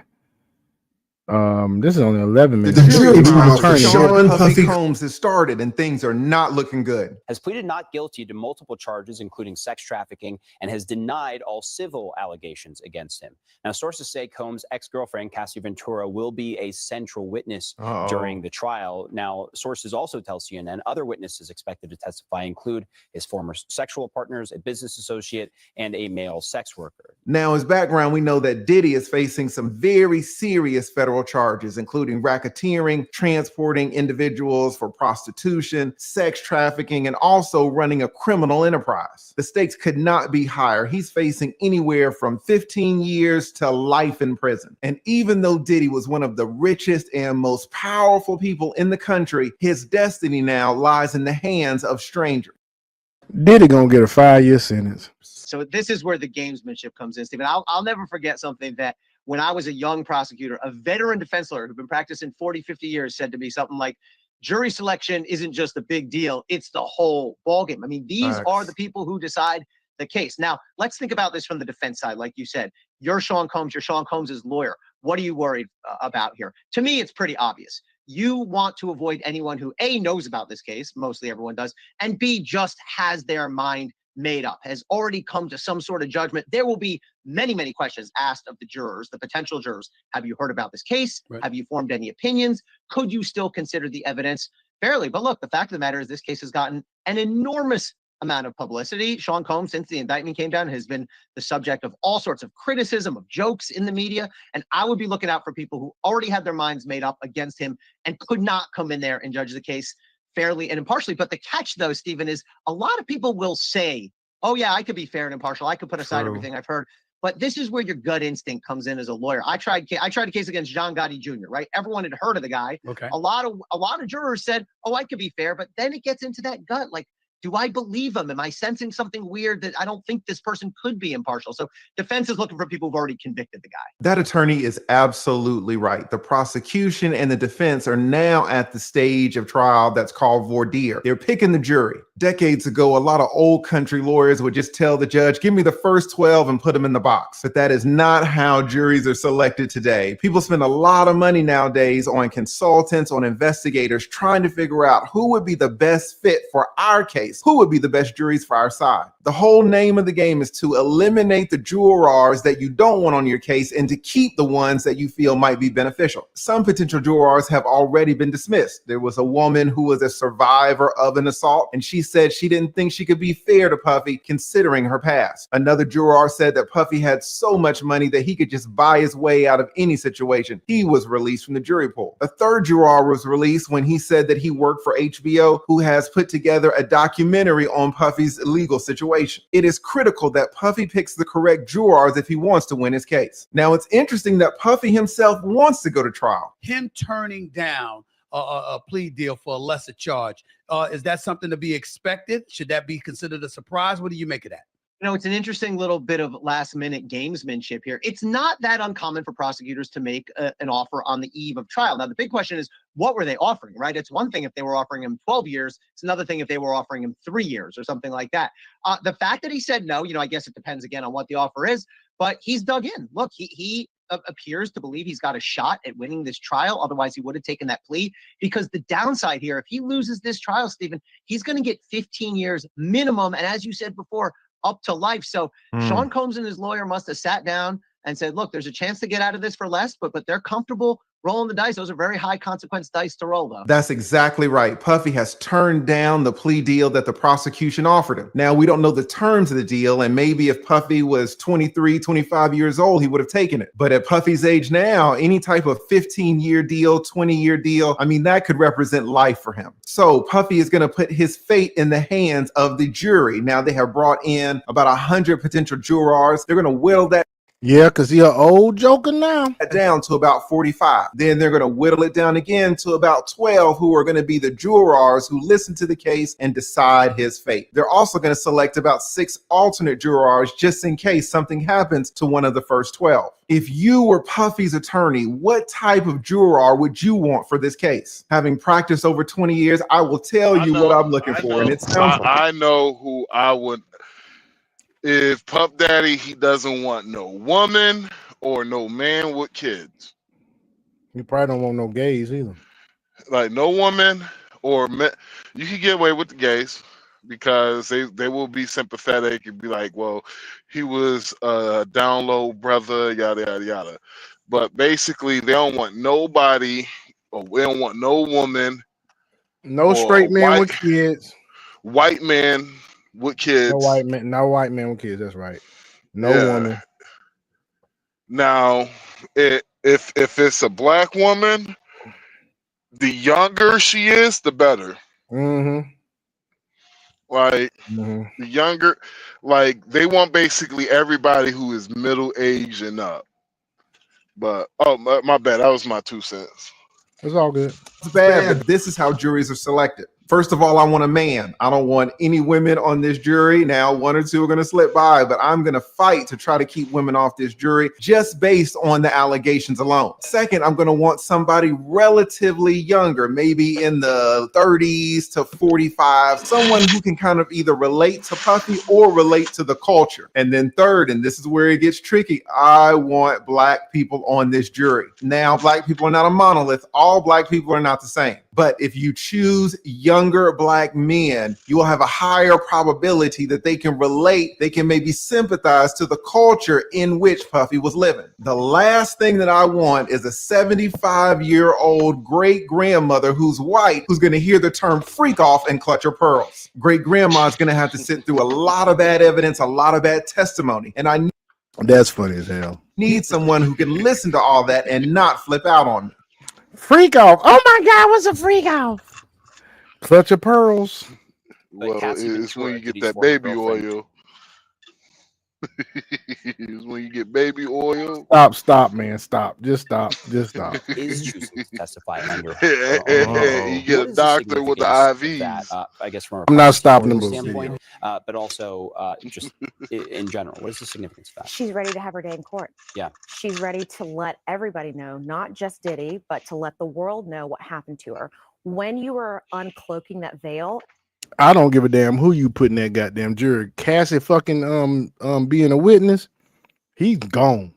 And when you are actually presenting your true self in front of jurors, in front of the world, it means that you mean business. And that's great for the prosecution. When you have a victim, when you have a survivor that's decided, I'm actually going to come out here and I'm going to tell you my name, it's because I'm ready for whatever the defense is going to show. Yes, that's right. Great grandma is going to have to listen to Cassie tell her story. She is the #1 victim, the #1 witness, the star witness, and she's ready to get on the stand and tell it all. Now, we all saw this footage. You know, Puffy paid Cassie tens of millions of dollars for her not to get on the stand and testify in the civil trial. He wanted to keep her lips sealed forever. And now, after paying her all of that money, after reaching a settlement, she still gets the chance to tell her story about what happened to her, not only in this incident, but is what has happened to her over the last 10 years of their relationship. Things were horrible, apparently, and she is going to tell it all. Puffy is going to be in some serious, serious trouble. Of course, Puffy has a very good idea of what she's going to say.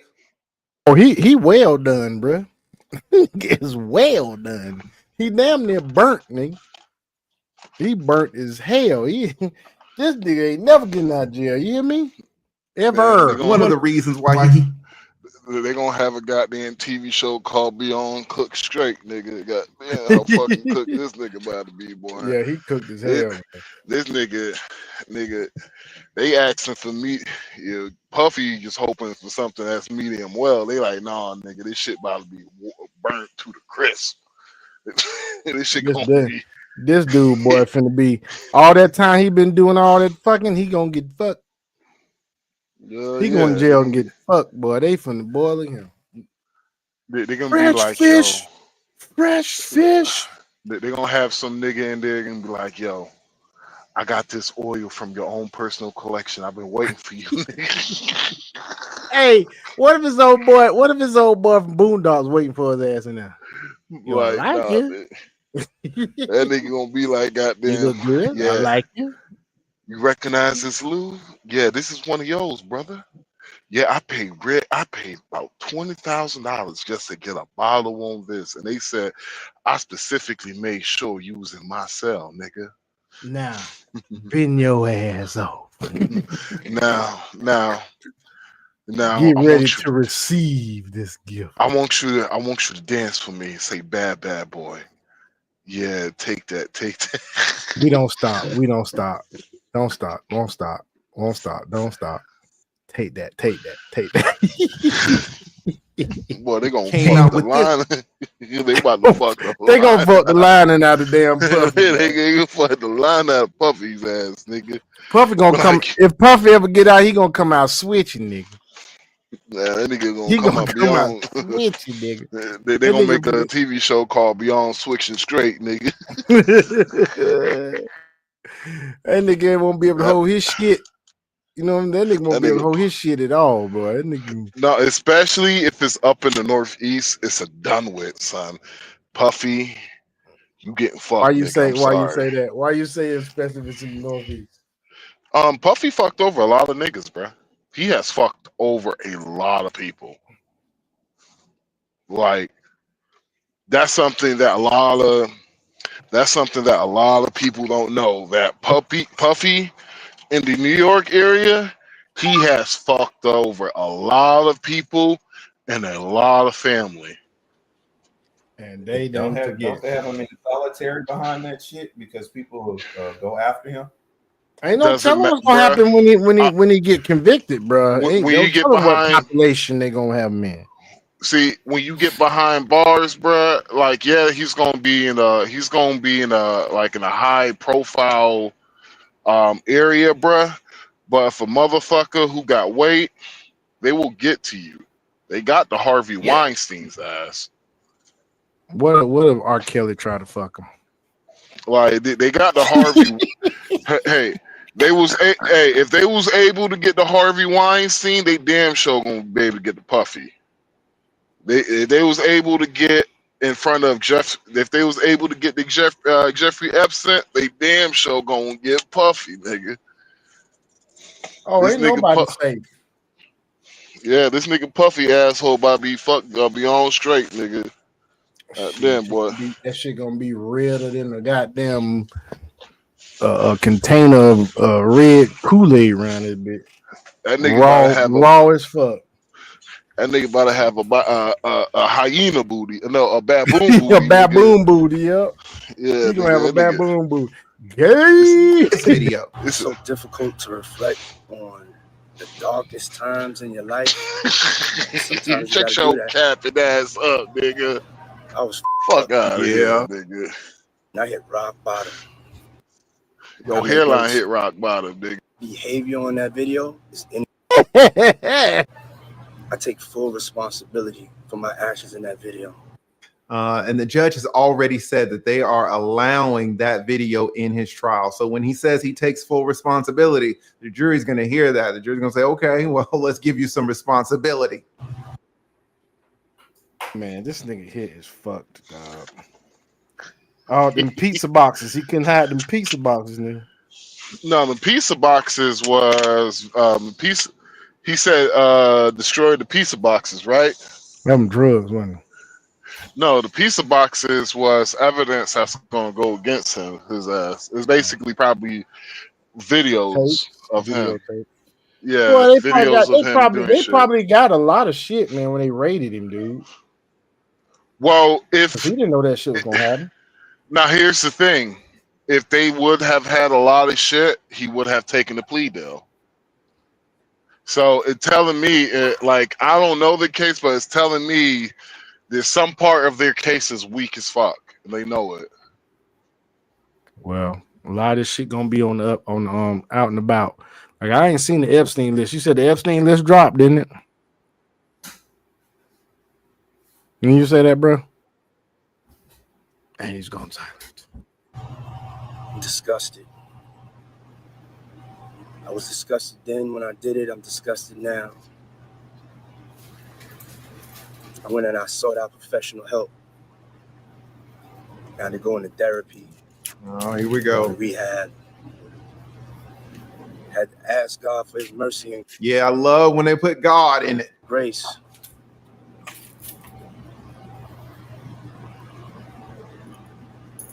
I'm so sorry. We can see that that's a very bad video for Diddy. Now he has to try to find his way out of it. He has to say, listen, that was a fight and I did what I did, but that has nothing to do with racketeering. That has nothing to do with sex trafficking. That has nothing to do with transporting people for a prostitution. Yes, I'm guilty of the fight, absolutely, but I'm not running any criminal enterprise. Puffy's gonna have to use every argument. He's gonna have to fight his way out of this. Now, in his fight, what Diddy has done is gone out and hired the great Brian Steele. Brian is an amazing criminal defense attorney, maybe the best that we have in the state of Georgia. Brian represented Young Thug down here. What'd you say, man?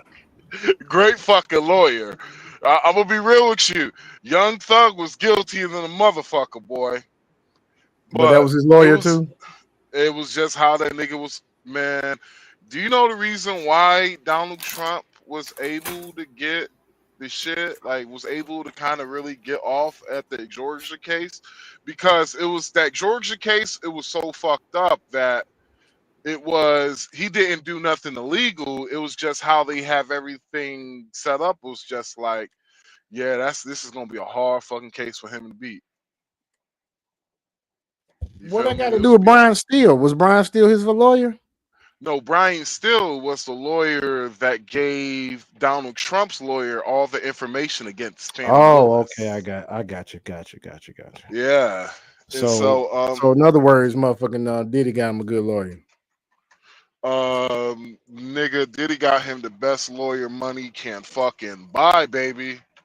Yeah. Like his so he lawyer might have a chance. You saying he might have a chance? With that lawyer, anything is possible, bro. I'm being real with you, bro. If this nigga gets off, dog, you talking about freak off party? Different Johnny Cochran is what you trying. That nigga is gonna have a freak off party. You think he's gonna goddamn? That nigga, my opinion, people got mad at me, but Johnny Cochran wasn't He wasn't that good of a lawyer. He was just a good of a speaker, in my opinion. But only reason why, hold on 1 second. I gotta give these people. Just give me 1 second. I'll tell y'all in a second. All right. Okay, man. But anyway, y'all. Yeah, let me let this roll while he doing what he doing, and we'll come back to that.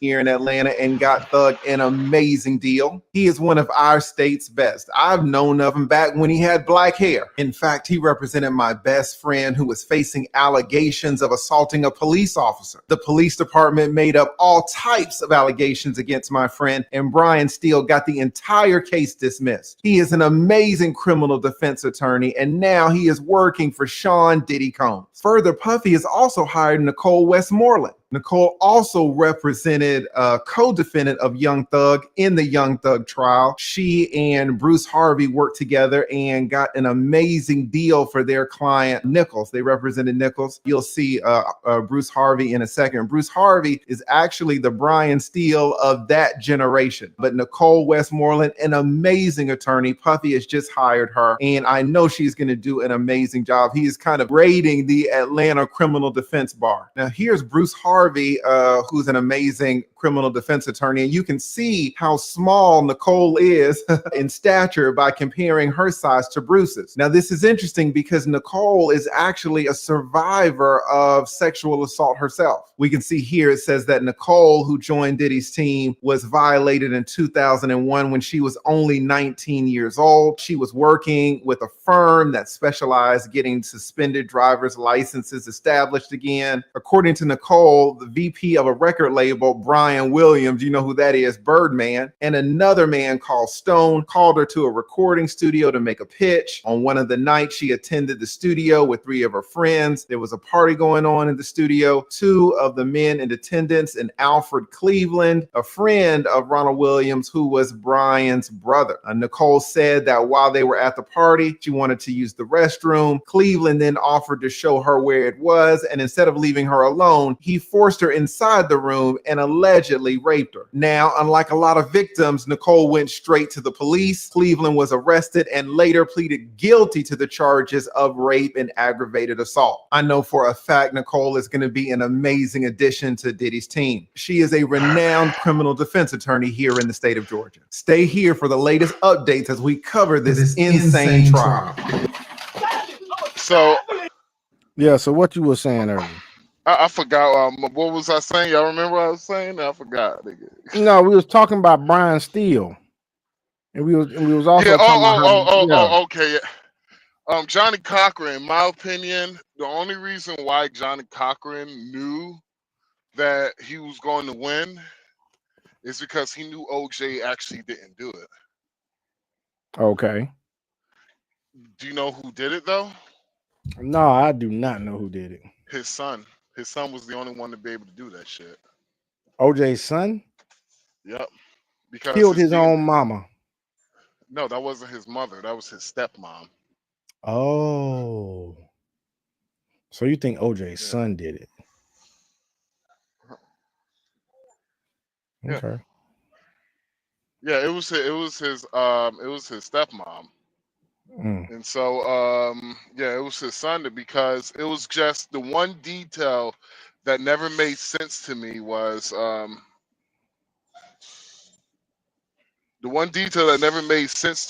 him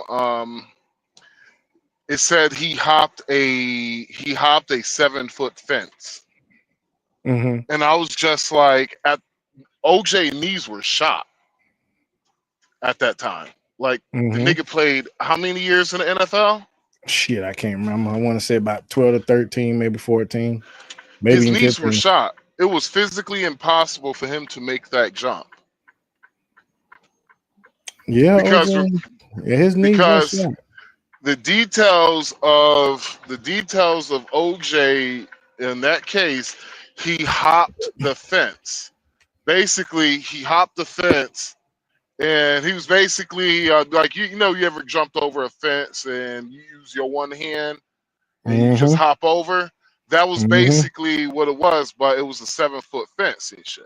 Hell and no. So yeah, there was no way physically possible OJ would have made it over with those knees without showing no signs of bruising or injury.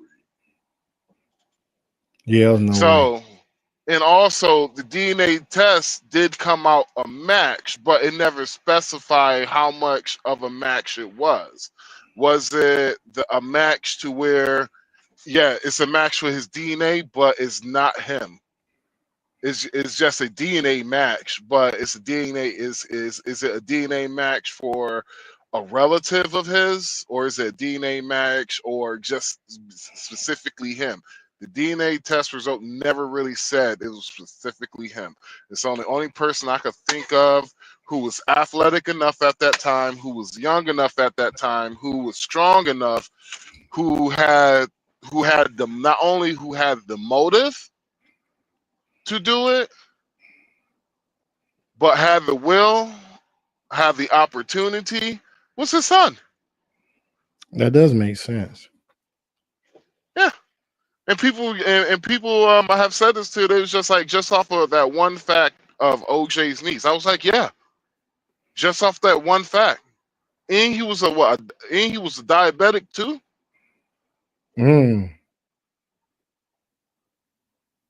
So just off that one fact, with his knees being shot and him hopping over a fence, I'm like, there's no fucking way he was able to do that murder. But if the DNA test, if they redoing a DNA test result on his son, I guarantee it will be 100% match. Very nice theory there, bro. Very nice theory. Thank you. You can say it's a theory, but I call it facts. No, I'm just joking. Allegedly, you two, you ain't gonna sue my black ass. Allegedly. Well, let's see what else we're gonna move on to, because I ain't gonna lie to you, folk. I'm running on fumes, but we're gonna keep it pushing. What's this? Cat Williams gives detail on Diddy's trial. You know, it's always a good thing to watch Cat Williams say anything nowadays, because he has just been, you know, just calling folk out right and left. And this is Joe Rogan. We're gonna see what's up with that. He really was filming everybody. I mean, he had a lot of people at those parties, right? You know who said? Now, I've had to turn down $50 million 4 times. 4 times. Just to protect my integrity and that virgin hole I was telling you about. Right. Because P. Diddy be wanting to party. And you gotta tell him no. You got to tell him no. I did. I'm like, okay, what's the material you want to work on? He's just looking at me. Then next thing you know, okay, hey, will you help me? I want to hear your music. So I come over there and I play the music. And he's sitting there, just looking at me, like waiting. Okay. So then my assistant was like, you know, he wants to hang out with you next week. And I was like, for what? He's like, I think he's trying to fuck you. That's what my assistant said. And I was like, oh. You know? Sounds rough, man. Well, it's just amazing how many people on the Diddy party list that are supporting Kamala. Too. Yeah, seriously. It's like insane. Publicly, openly, like all in. Yes. It's like J-Lo like was like his ex-girlfriend. and it's like now deciding she's like warning people against Trump. I'm like, well, wait a second. So how many people did she warn against Diddy? Right. Oh, 0. Okay. Right. Well, maybe we shouldn't trust her opinion. Joe Rogan, along with Terrence Howard and Cat Williams, just snapped on some wild files linked to Diddy. Even Elon Musk has entered the chat and sending warning shots to all the white celebs that were wrapped in this mess trying to flee the country. Now, before we go any deeper, let's be clear. Everything in here is based on speculation and what sources close to the whole thing and the internet is claiming. I am just reporting on what is being said, so don't come for me. New recent reports from the prison where Diddy is locked are coming out, and they are saying that Diddy might be ready to flip if it means saving himself. And according to Joe Rogan, Terrence, and Kat, there are a few popular names that might tally with what Diddy is about to expose. And the one name no one was really expecting was Uncle Steve Harvey. According to folks online and what Kat hinted at, as soon as Steve caught wind of Diddy's indictment, he hopped on the first thing smoking out the country. The word is he didn't just bounce. He cleaned up shop too, wiped his socials of anything tied to Diddy, even deleted an old tweet from 2017 where he called Diddy a brother doing good for these kids. That line ain't holding up too well right now.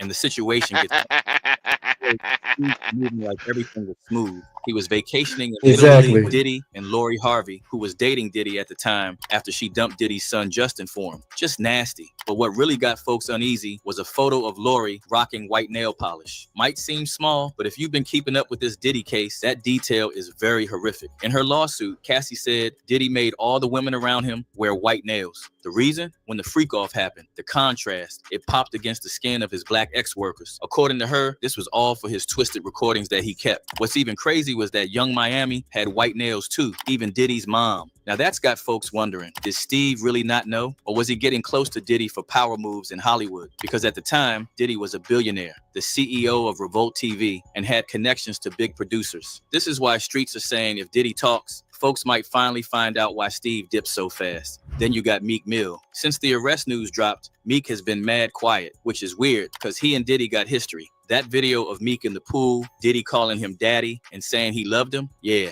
it don't look like a joke no more. It aged bad. Hey, what's up, King Son?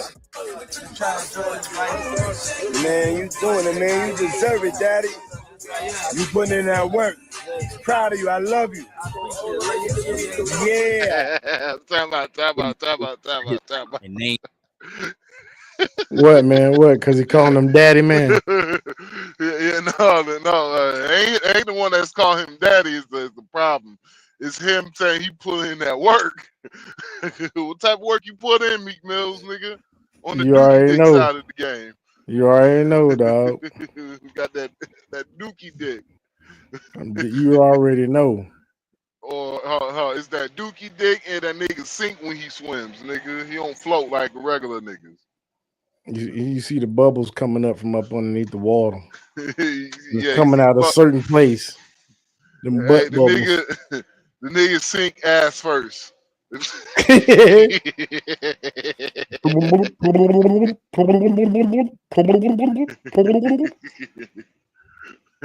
yeah. Nigga, he don't piss the same neither, nigga. All right, nigga, he don't have to scream like the regular niggas.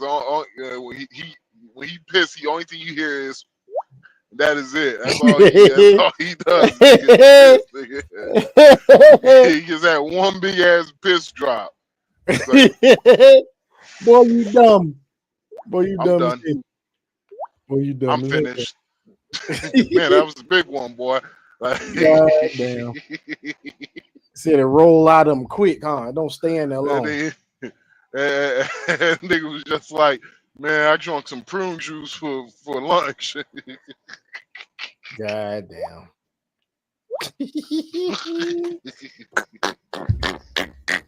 Fuck you, nigga. Things were being called out in all these lawsuits. He dipped. Mind you, Lil Rod, who also sued Diddy, said that Diddy was bending Meek Mill and giving him deals in return. So when all this was coming out, he flew to... No, did he say bending Meek Mill? Did he mean bending him over? Yeah, nigga. He said bending him. God damn. That nigga Diddy was giving him that nigga the bend and snap.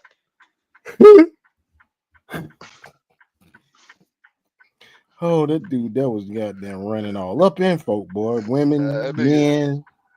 That nigga Diddy was doing the goddamn Legally Blonde and shit, nigga. It's called the bend and snap.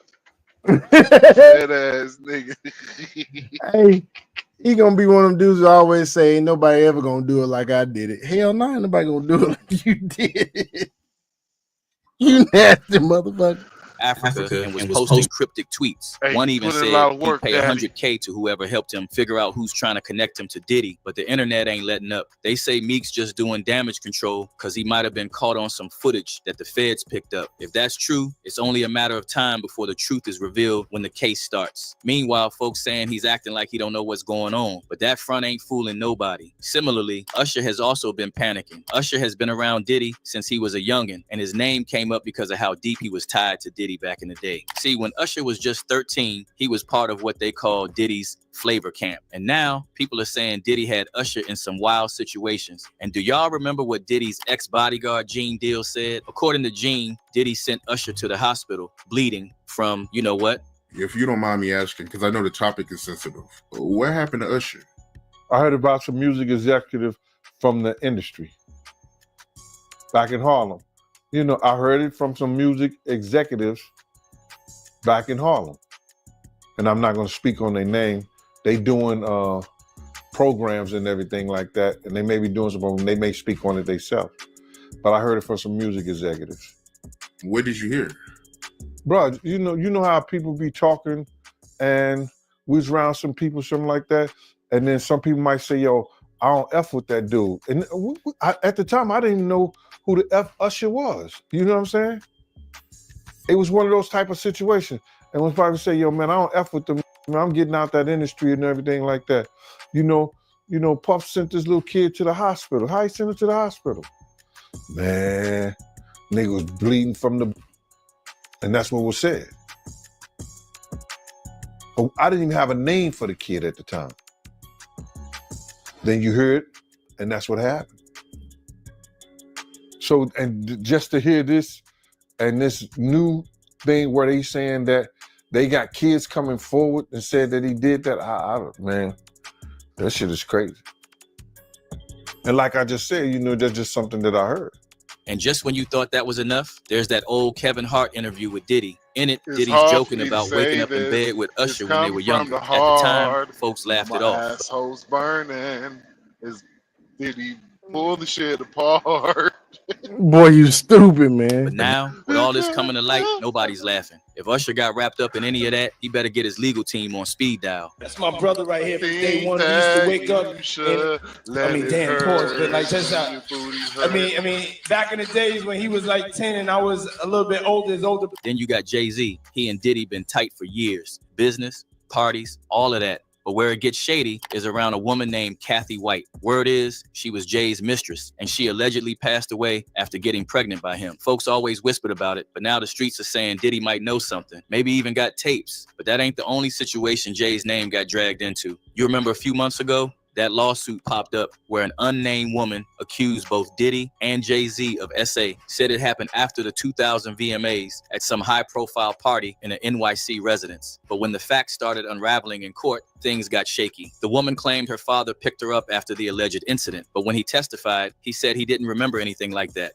She also mentioned talking to Benji Madden at the same party, but Madden said he wasn't even in New York at the time. With too many gaps and not enough solid ground, the judge had no choice but to dismiss the case. Still, that didn't stop the fire from spreading. Jaguar Wright came in swinging at Jay-Z. She said Jay just as dirty as Diddy, maybe worse, called him the devil. That's her words, not mine. If Diddy's got anything to tie Jay to what went down at those freak-offs, it's curtains for him.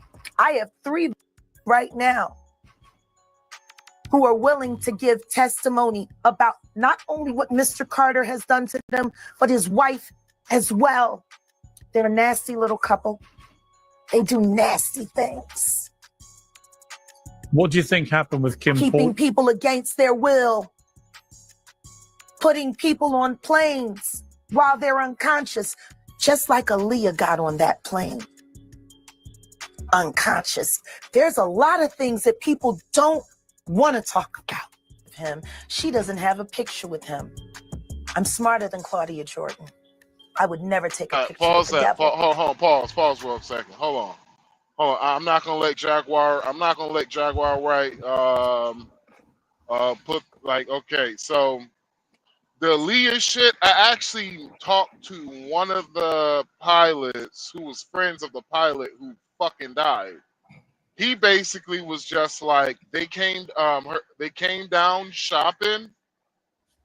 And they came down shopping. It was just like it was too much weight on the plane, and he was just like they had to take off so much shit because they bought so much shit while they was down there in the Bahamas, right?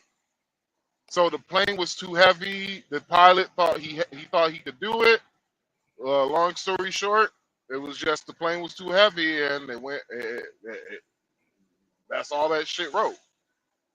So Leah was not unconscious when she was on that fucking plane. So that I'm sorry, Jack Wright, I gotta call you out on that shit. Well, she ain't always right. Like Lee was not unconscious. I literally talked to one of the pilots. He was just like, I literally was talking to the guy 15 minutes before he took off. He was just he was complaining about the way, and he was just like, "You better time to take that shit off, bro, because you ain't gonna be able to handle that shit. Because that shit kicks. You ain't gonna be able to fucking control it." And what happened? It fucking kicked it. He couldn't control this shit. Straight the fuck down. So yeah, man. Yeah, but you know, when it comes to some conspiratory shit, there's a lot of shit about I've heard from people in the music industry, and I have seen video evidence of certain shit in the music industry that it is off the fucking chain, bro. So yeah, I don't know Jaguar Wright talking about that with Aaliyah, but anyway, bro, my bad, bro. I just had to say that shit. It's all good, bro. On to the video. Everyone knew he was the devil. He's been the devil for 30 years. And who could forget that one awkward Diddy birthday video, him singing to French Montana, both of them covered in baby oil. Happy birthday to you. Happy birthday, dear French. Happy birthday to you. Thank you. It's a special birthday for Dude, weird as fuck. Both of them covered in baby oil in the damn thing, and he's singing happy birthday to him. Unless the bitches is passed out in the bedroom. This shit weird as fuck. Anyway, moving on. Nah, man, you gotta have a few women for that shit, nigga, to make you say you ain't gay, nigga. You gotta have about 5 of them bitches, nigga, because I'm like, nigga, why both of y'all so shiny? I both of them up and the bitches still in the bed. Your ass ain't dicking like that, nigga. This nigga look like he freshly came out of the water and shit. Like, look at my eyes. That nigga came from the shallower depths of the river deep. No, that nigga We know the feds found over from Lake Minnetonka. Goddamn Prince. for Lake, 1,000 nigga.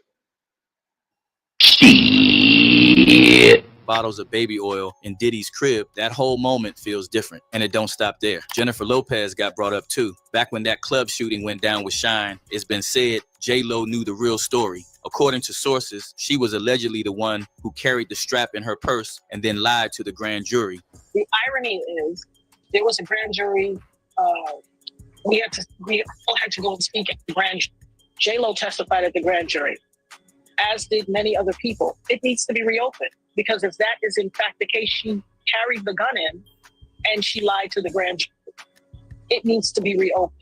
That's what Natanya Rubin, one of the women injured that night, claimed. She's been pushing for the case to be reopened, willing to get fragments pulled from her face just to prove that Jennifer lied for all this years. She said both Diddy and J-Lo need to be held accountable. And if it really comes to that, J-Lo might finally be facing some consequences. Now here's where things really spin. Whistleblowers like Kat and Terrence started bringing up white celebs too, the ones who have been acting like ghosts lately. Do all those things. When you give up those things, but when you give up your manhood, I've never seen somebody recover from it. That was all the people that went to the puffy parties. That was all the people that did all those things thinking that there was never going to be a consequence for what they were doing. Even Elon Musk jumped in. He reposted a tweet calling out Ellen DeGeneres for dipping out.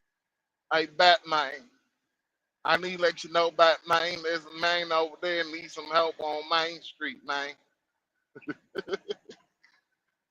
Boy, you stupid. Out of the country right after the Diddy situation went public. And if you've been paying attention, Ellen ain't just laying low. She vanished. New pics surfaced of her at a low-key pub in England with a brand new look. Changed her hair, her vibe, her whole setup. That's right. Old girl left America. She ain't been in America in a minute. Who? Old girl, man, Portia and her damn her wife, Ellen DeGeneres. You know the motherfucker left America. Portia? Who that? Portia and Ellen DeGeneres' wife. Forgot her last name. Oh, Ellen DeGeneres. Ellen DeGeneres. Yeah, she ain't been in America in a minute, nigga. Yeah, man, nigga. You got the fuck on. It's like all the motherfuckers who were cool with Puff Daddy, silent than the motherfucker. They've been silent for some years now. This chick got the Jay-Z, fuck on. And then tried to say it was because Donald Trump became president. No, your ass got the fuck on because Diddy got captured. That's why. Fucking Jay-Z, nigga. What's that nigga name? You talking about Richard Simmons. I don't know about Richard Simmons, but I know Leonardo DiCaprio. You ain't heard shit from his ass. No, what? Yeah, the nigga of Fat Farm. You talking about the dude that's gay that be doing goddamn workout videos? No, was it Baby Fat? My bad, Baby Fat. Oh, I don't know that. What's his name? Simmons, Richard Simmons, I don't know. whatever his name is. Russell, you mean? Russell Simmons. That's what it is. Russell Simmons. Yeah, that nigga's man. That nigga went to Indonesia and disappeared, bro. Oh yeah, he got on a fucking plane went to Asia. Like it's funny because they technically don't know where the fuck he's at because his IP is showing that he's in Indonesia, but you know that nigga could be fucking anywhere in the world.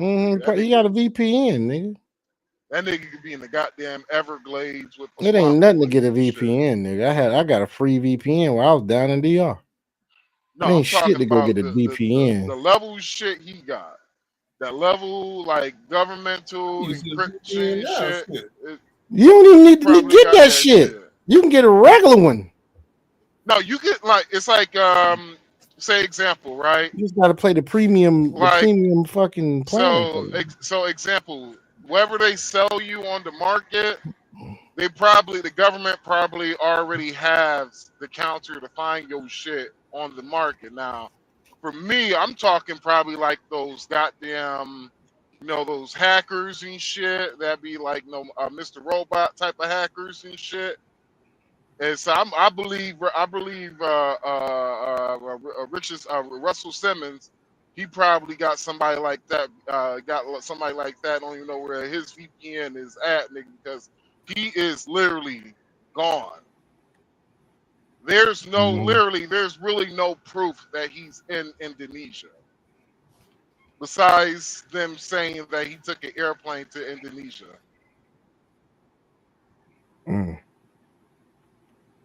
I wonder where that nigga at. In Thailand. Man, probably in Thailand. Probably so, nigga. Whichever one don't have no extradition. Exactly. That's all you gotta do. Look at the ones that don't have no extradition. He might be in Singapore, nigga. For the right price, they turn your ass over, nigga. Oh yeah, of course.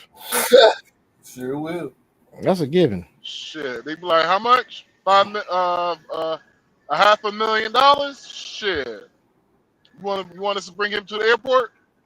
Exactly. But moving on, let's go. And she says she moved to dodge what's going on in America. But folks ain't buying that. They think she's running. Ellen and Diddy go way back. He used to be on her show all the time, joking, laughing, talking about wild nights. Yeah, no, it's great. So tell me about your birthday party. Am I invited? Yes. Yes, you're definitely invited. I invite you to all my parties. You just haven't seemed to show up. No, well, is it on the East Coast? Yes. Well, that's why. Why don't you have one here on the West Coast? Because I work all the time. Okay, well, maybe I have one at your house. Where's that? Now, what time would your party start, let's say? That's a different type of party. Uh-huh. No, it'll go from like 9:30 to like maybe 3 o'clock, 3 o'clock. And then, we have the top 2 floors of the hotel. Mm-hmm. And then it will carry on there? Yeah. Mm-hmm. Then no, I mean the after party. Mm-hmm. No, I know about them. In 2016, she tweeted him, "Happy birthday, Cuddle McSnuggle stuff," and said, "Y'all don't need to know why, but now people want to know exactly why." She also had a rep for being nasty behind the scenes, with former staff exposing her for running the most toxic set in Hollywood. And now, rumors are floating that 2 of her past romantic partners died under strange conditions. People are connecting dots, saying Diddy might have helped cover stuff up. Soon as Joe Rogan finished breaking it all down, Cat Williams stepped in to double the pressure, and he didn't hold back, not even a little. For years, people have been treating Cat like he was talking out of pocket, but now folks are starting to see he might have been ahead of the curve the whole time. Cat, the whole industry starts catching heat. Doesn't matter what shade you are, if you were moving fun. Y'all remember when Cat told Shannon Sharp, he said he paid for information. Yep. Cat probably got all kind of shit, man. He said, I paid. He said, I don't go looking for this shit. People come up to me and tell me shit. And shit, some of the information, he said, I pay for that shit.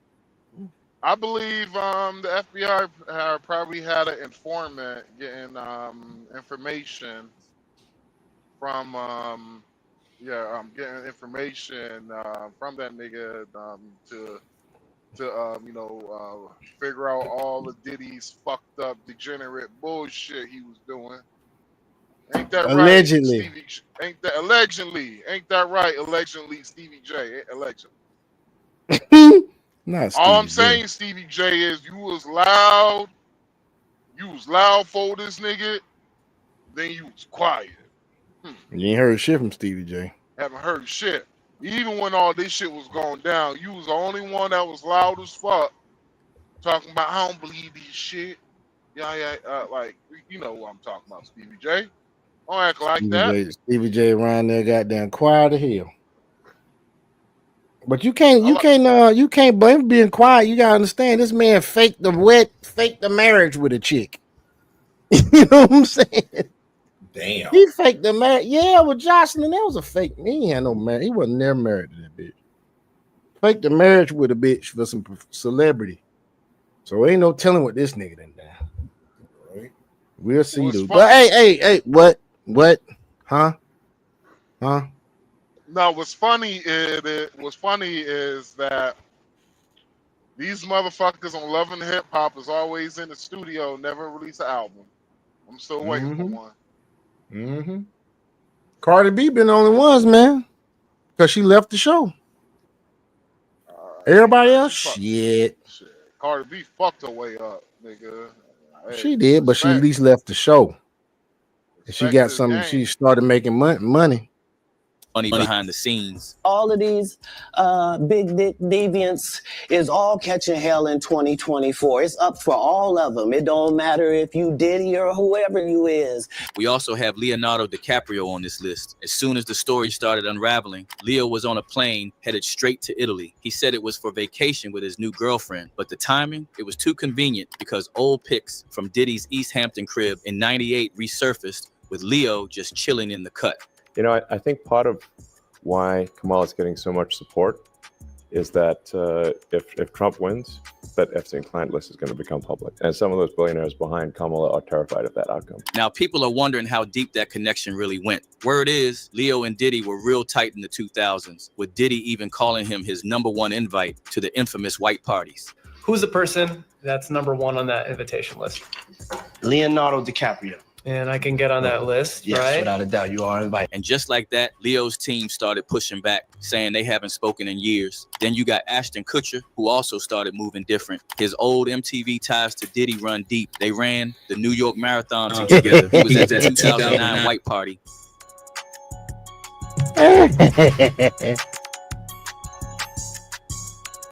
Kim Whitley. Hey, man. And there's that Hot Ones You want to interview. hear something funny? You always say that. Go ahead. Of course. So the Illuminati, right? Would Diddy be considered one of the head motherfuckers for the Illuminati? Right? He's the Illuminati. I would say he's a middle management. He's middle not management. even middle management. No, he's a a pawn. Puppet. He's not He's even a pawn puppet. Yeah, He probably is a all pawn he is. puppet. He's a pawn front man up for the masses to take a hit, to do all this and that, to distract them, because you know the other stuff of what's moving financially in the background, bro. He is a puppet. I'm telling you. Because He was probably recording video for them. He was recording video for them for blackmail. Because I'm just 'Cause if saying, you it's look at- like, yeah. No, go ahead. No, I was just gonna say, if you look at it, P. Diddy, he controlled the music industry. Then you look at Steve, what's that? Damn it, what is his name? Harvey Weinstein. He was for the movies. Jeffrey Epstein. He was for the politicians. Epstein. Right, And he but was then for- you got to look at who's the one to put Diddy on. Who's the one that allowed him in his position of power as a melanated man? Now that is the middle management there. Can you say it with me? Connected to Whitney Houston, Clive Davis, baby. He's middle management Illuminati. Diddy's fucking the doorman. Diddy's the fucking, you know, the guy that records the videos and gives them blackmail material. Diddy don't make no decisions. About the same thing as Jay-Z, just a front man up front to keep people occupied. You ain't gonna give no black people no power in no Illuminati, man. Come on now. You'd be surprised. You'd be surprised. Yeah, unless you because you got to think about Eeyore Cohen. He might be one of them. I mean, you still gotta also remember like the actual like melanated people that were plantation owners in that special. We're not gonna talk about this. Well, then I say this. Then allegedly, what about you know who I was about to say? He just die recently. What's I think I know who you're talking about. I can't say what I want to say on YouTube. Dang, what's his name, man? This is it's fucking escaping. What's his fucking name, man? Oh God, black dude. You know who I'm talking about, Max? Oh, who? Black dude is pretty much in the music industry that just runs pretty much everything. Has been linked to possible homosexual activities. What is his name? I cannot get it out the tip of my tongue. No, you're not talking about Rick Ross. No, he just died recently. Oh, I didn't know Rick Ross did. If he alive or dead, shoot. He just hold on, man. I'm gonna look this shit up. Fuck this shit. I'm not gonna. Not Smokey I can't Robinson. help him. Not no smoke. No, hell no. Not Smokey Robinson, dude. 2025 deaths. Let me see here. I'm gonna get his ass. Hold on.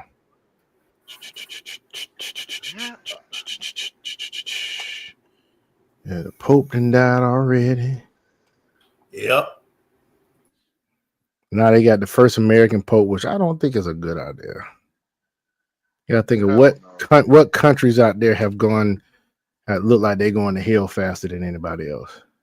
Well, fucking America. Remember the Pope from was it Pope Francis was the one that was like openly LGBTQ. He was pro LGBTQ and shit. And so I'm like shit.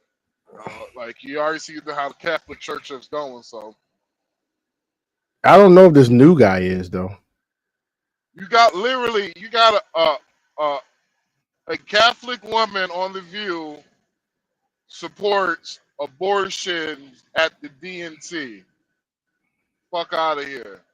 You got Catholic niggas thirst trapping on the internet. I'm calling my homie out, but he gonna watch this shit. He gonna be like, fuck you, nigga. I am trying to find this dude's name. I cannot remember his name. He may not be dead yet. I thought he died this year already. What, BET? He owned BET or something like that? Not that cat. Quincy Jones? Yeah. Quincy Jones ain't died yet, did he? I don't know. Quincy Jones, I know, is up there in the Illuminati. He got to be up there. He up there. Yes, indeed, he up there, boy. I know. Yeah, he died November 3rd. He died November 3rd, 2024. Yeah, he died. Quincy Jones. Yep. Quincy Jones was up there in the Illuminati, dude. I think he at least mental management. Where Ashton got real nervous when asked about Diddy's parties. Said he had stories, but couldn't share. Now, it's looking like there was a reason for that. Wow. Okay, I've got a lot I can't tell. So, that shit is weird. Can't tell that one either. I mean, like actually cycling. Look at his body language, man. No. Here's the thing that is why that shit is weird for me with Ashton Kutcher getting caught up with the Diddy shit. Remember, Ashton Kutcher was an advocate for against human trafficking. Yeah. And so my thing is, if you was an advocate against human trafficking and you went Diddy, who's kind of getting charged with human trafficking, like nigga, it's just suspicious to me. It's really suspicious to me, though. My Well, opinion. whatever's done in the dark, come to light, Bubba. Whatever's done in the dark, come to light. Through them. There was one moment, so it's not really a party story, but our relationship was really bizarre. So it started over punked because he was like, yo, don't punk you me. can't punk me. And I was like, I don't know what to tell you. Everybody's on the table. He's like, not me, I'm off the table. And so that started our conversation. We became fast friends and we used to just hang out, watch football together. According to In Touch, Ashton and Mila Kunis are planning to fully leave Hollywood and start a new life in Europe. They say it's about stepping away, but folks online are saying it's more like stepping out the blast zone before Diddy's trial hits. And just recently, too, Terrence Howard dropped a major bombshell. His interview on the PBD podcast lit a fire under this whole situation. He didn't just speak in riddles, he laid it out raw. According to Terrence, Diddy tried to get at him under the disguise of a business move. At first, it looked like Diddy wanted help with acting. Then it turned into studio visits for music. But it wasn't about art, it was about getting close. Terrence's own assistant had to tell him straight up he wants to smash. Soon as that got said, Terrence ghosted. This man, the sister told him Diddy wanted to smash that ass. At all doors, backed away quick. Puffy invited me for weeks, asking me to come and teach him wanted me to be his acting coach for a while. He's sitting around just looking. I'm like, okay, what's the material you want to work on? He's just looking at me. Then next thing you know, okay, I want to hear your music. So I come over there and I play the music. He's sitting there, just looking at me, like waiting. Okay. So then my assistant was like, he wants to hang out with you next week. And I was like, for what? He's like, I think he's trying to. Come on now, dog. That's what my assistant said. And I was like, oh. Come on, man. Now I get it. But he made it clear Diddy wasn't the only one. Other producers did the same thing. The pattern been there. Diddy was looking at goddamn Terrence Howard like his ass was one of them fresh ass Chicas and goddamn Santo Domingo, my nigga, he ain't never seen before. Diddy over there looking at Terrence Howard like he goddamn Dr. Umar was looking at them chicks in Sasua, nigga. That's what Diddy was looking at. We must said when a man walks in a room, we must stay focused. We must stay focused. He gets treated. Beg your Take pardon. that. I beg your pardon. Pardon. Donations. I beg Donations. Donations. Now don't forget to hit the like button, my brother. Don't forget to hit the like. Hit the like button again, my brothers. Now, if you hit that like button, my brother, it will help me out with the white man's algorithm, my brother. We must stay focused and hit the like, share, and subscribe button. Yes. Yes. Oh, that Black nigga was Jesus, looking at him like Dr. Umar looking at them Sasua women, boy. That joke was devising the plan. That's what he was doing the whole time. That nigga, He was devising the plan. On some diabolical shit. That nigga. I'm telling you, man, he was putting together one of them evil geniuses plans, dog. Like that nigga Diddy put on while he was staring at Terrence Howard's ass. He put on some Teddy Pendergrass. He put on some cherry lats, some cherry lips, some cherry what is that shit? Some cherry chapstick on his lips. Goddamn man, it was just. He started playing Mary J. Blige in the background.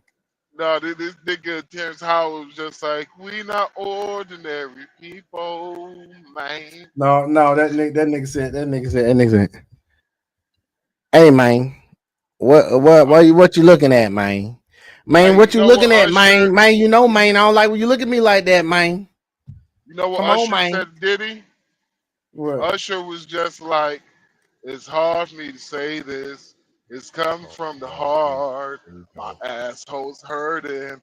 Diddy, why you spread the part? Can't believe you did me like this in a special way. Stop I it, man. don't know what you know. Do me a favor, please. Get out of here. Get out of here, man. I can't believe you did to me, Diddy. What happened to the queen? What more do you want from me? Some I think my asshole It Stop it. hurts because Stop Diddy did me like that. It'd be better if it was Hoping on won't key, but good spread. Lord.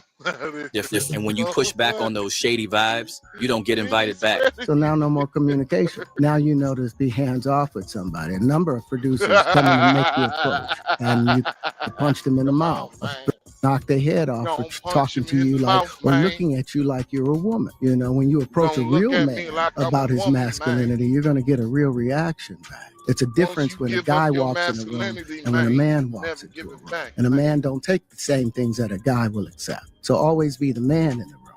And according to him, that's exactly what happened to a lot of these so-called stars out here. Meanwhile, Cat backed up every word. He explained how he turned down $50 million 4 times just to keep his name clean. And when he said he was protecting his virgin hole, he wasn't being funny.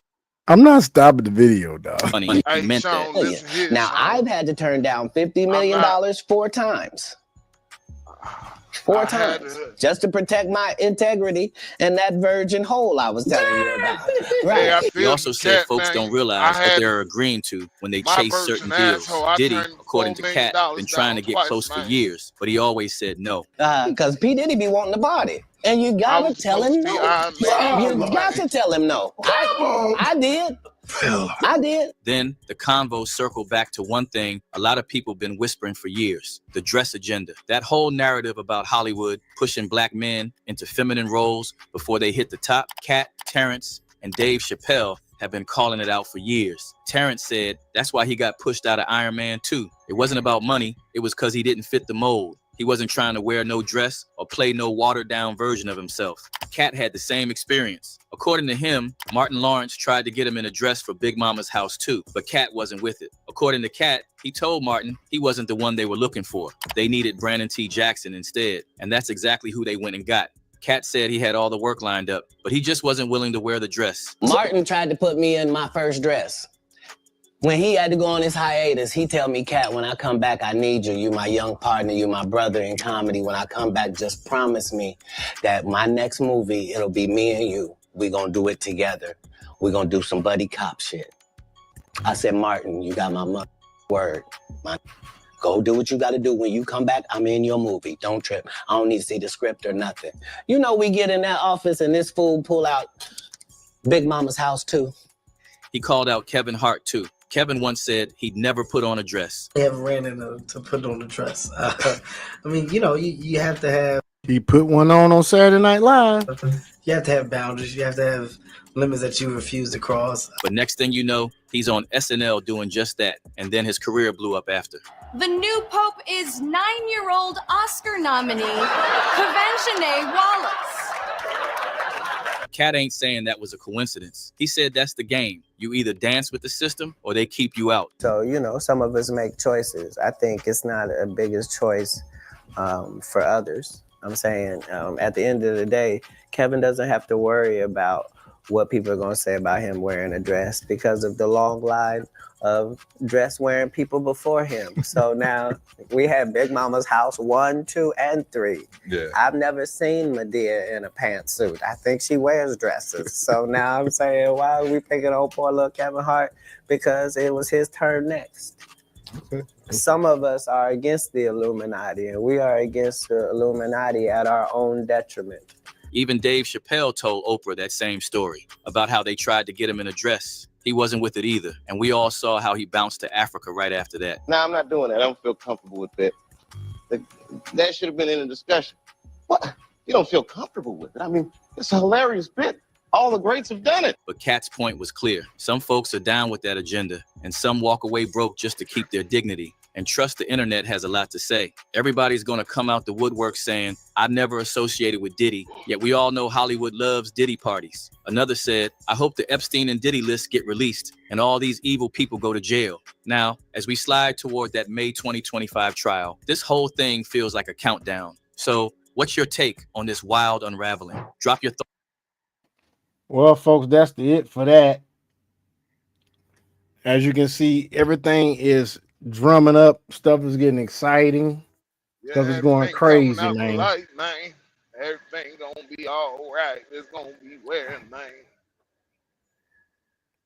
Dragon, come get your boy. God Man, damn, but listen here, I man. can't You save know, him. man, Yeah, hey, boy. man, hey, all 5 of my doctors told me I'm okay. I just got to take these pills, man. that nigga there on the spectrum, dog, for real. Yo, man, bro. Anything else to talk about tonight, man? Cause we about to wrap this thing up, man. I'm about to pass out. Hey, Hey, what's going man. on, man? Hey, I'm gonna do. Hey, are we going on live tomorrow, man? We gonna try to Yeah, go live tomorrow, right? we gonna go live tomorrow, yeah. Hey, and most likely, folks, if anybody still watching or watching with us, man, we most likely we're gonna try to come on early tomorrow, as much as possible. But yo, I say we should get on in this Diddy shit, man. I really, We might we should have to talk get about back this. into the Yeah, Diddy shit, man. We might have to get back into the Diddy shit. yeah, We might man. have to, Man, man. man, we probably talk about the Diddy and Donald Trump W's. God damn it. Cause Elon Musk talking about it too. Yeah, goddamn. We'll get into that, folks. Hold on, is it? Oh, fuck! It's a federal case. Fuck. Yeah, you can't see it's the like shit. You can't see the shit. It's got to Damn, be I hate. drawings and shit. Yeah, that's the reason why I have not been paying attention to that shit because it's not a federal. It's Them not crazy ass a drawings, state them case. rendition, Yeah, them renditions, them artist renditions and shit. got Diddy Look like a looking like damn he hot. like a 2-year-old goddamn drew that shit. Looking like Diddy, how or something, his goddamn lotion and shit. I'm gonna tell you right now, man. I think them people them illustrators for the damn federal cases, them motherfuckers. They lower like them motherfuckers is DEI hires, dog. They ain't got no fucking skill. Yeah, Them motherfuckers DEI hires. Man, back in the deck, bro. That's why I say a lot of shit is falling apart, bro. Because back in the day, nigga, they used to have some drawings for your ass, boy. Them shit look just like the people. Like, yo, I'm like, nigga, you just did this off of the eye? I'm like, damn, nigga, you good. You should have saw this shit. Y'all them shit look like goddamn stick figures. It's crazy, man. Should look like 2-year-old drew that shit. Stick figures and the goddamn women got big circles on the upper body. Yeah, big circles, yeah. Hell yeah. Well, folks, yeah, man, we about to wrap this thing up, man. It's been fun tonight. You know what I'm saying? We trying to hit it and quit it and get it, get a little quicker live so you guys will interact. Could you please like, subscribe, share, please? Like, subscribe, and share. We are getting to a very close milestone in this 45. channel. 45 subscribers away. I'm trying to tell you, 45 subscribers away from getting to that milestone. So please like, subscribe, and share. And we will see you guys next time. 3-Man Podcast. We out. Peace. We out, baby. We out. All right, guys. See y'all later.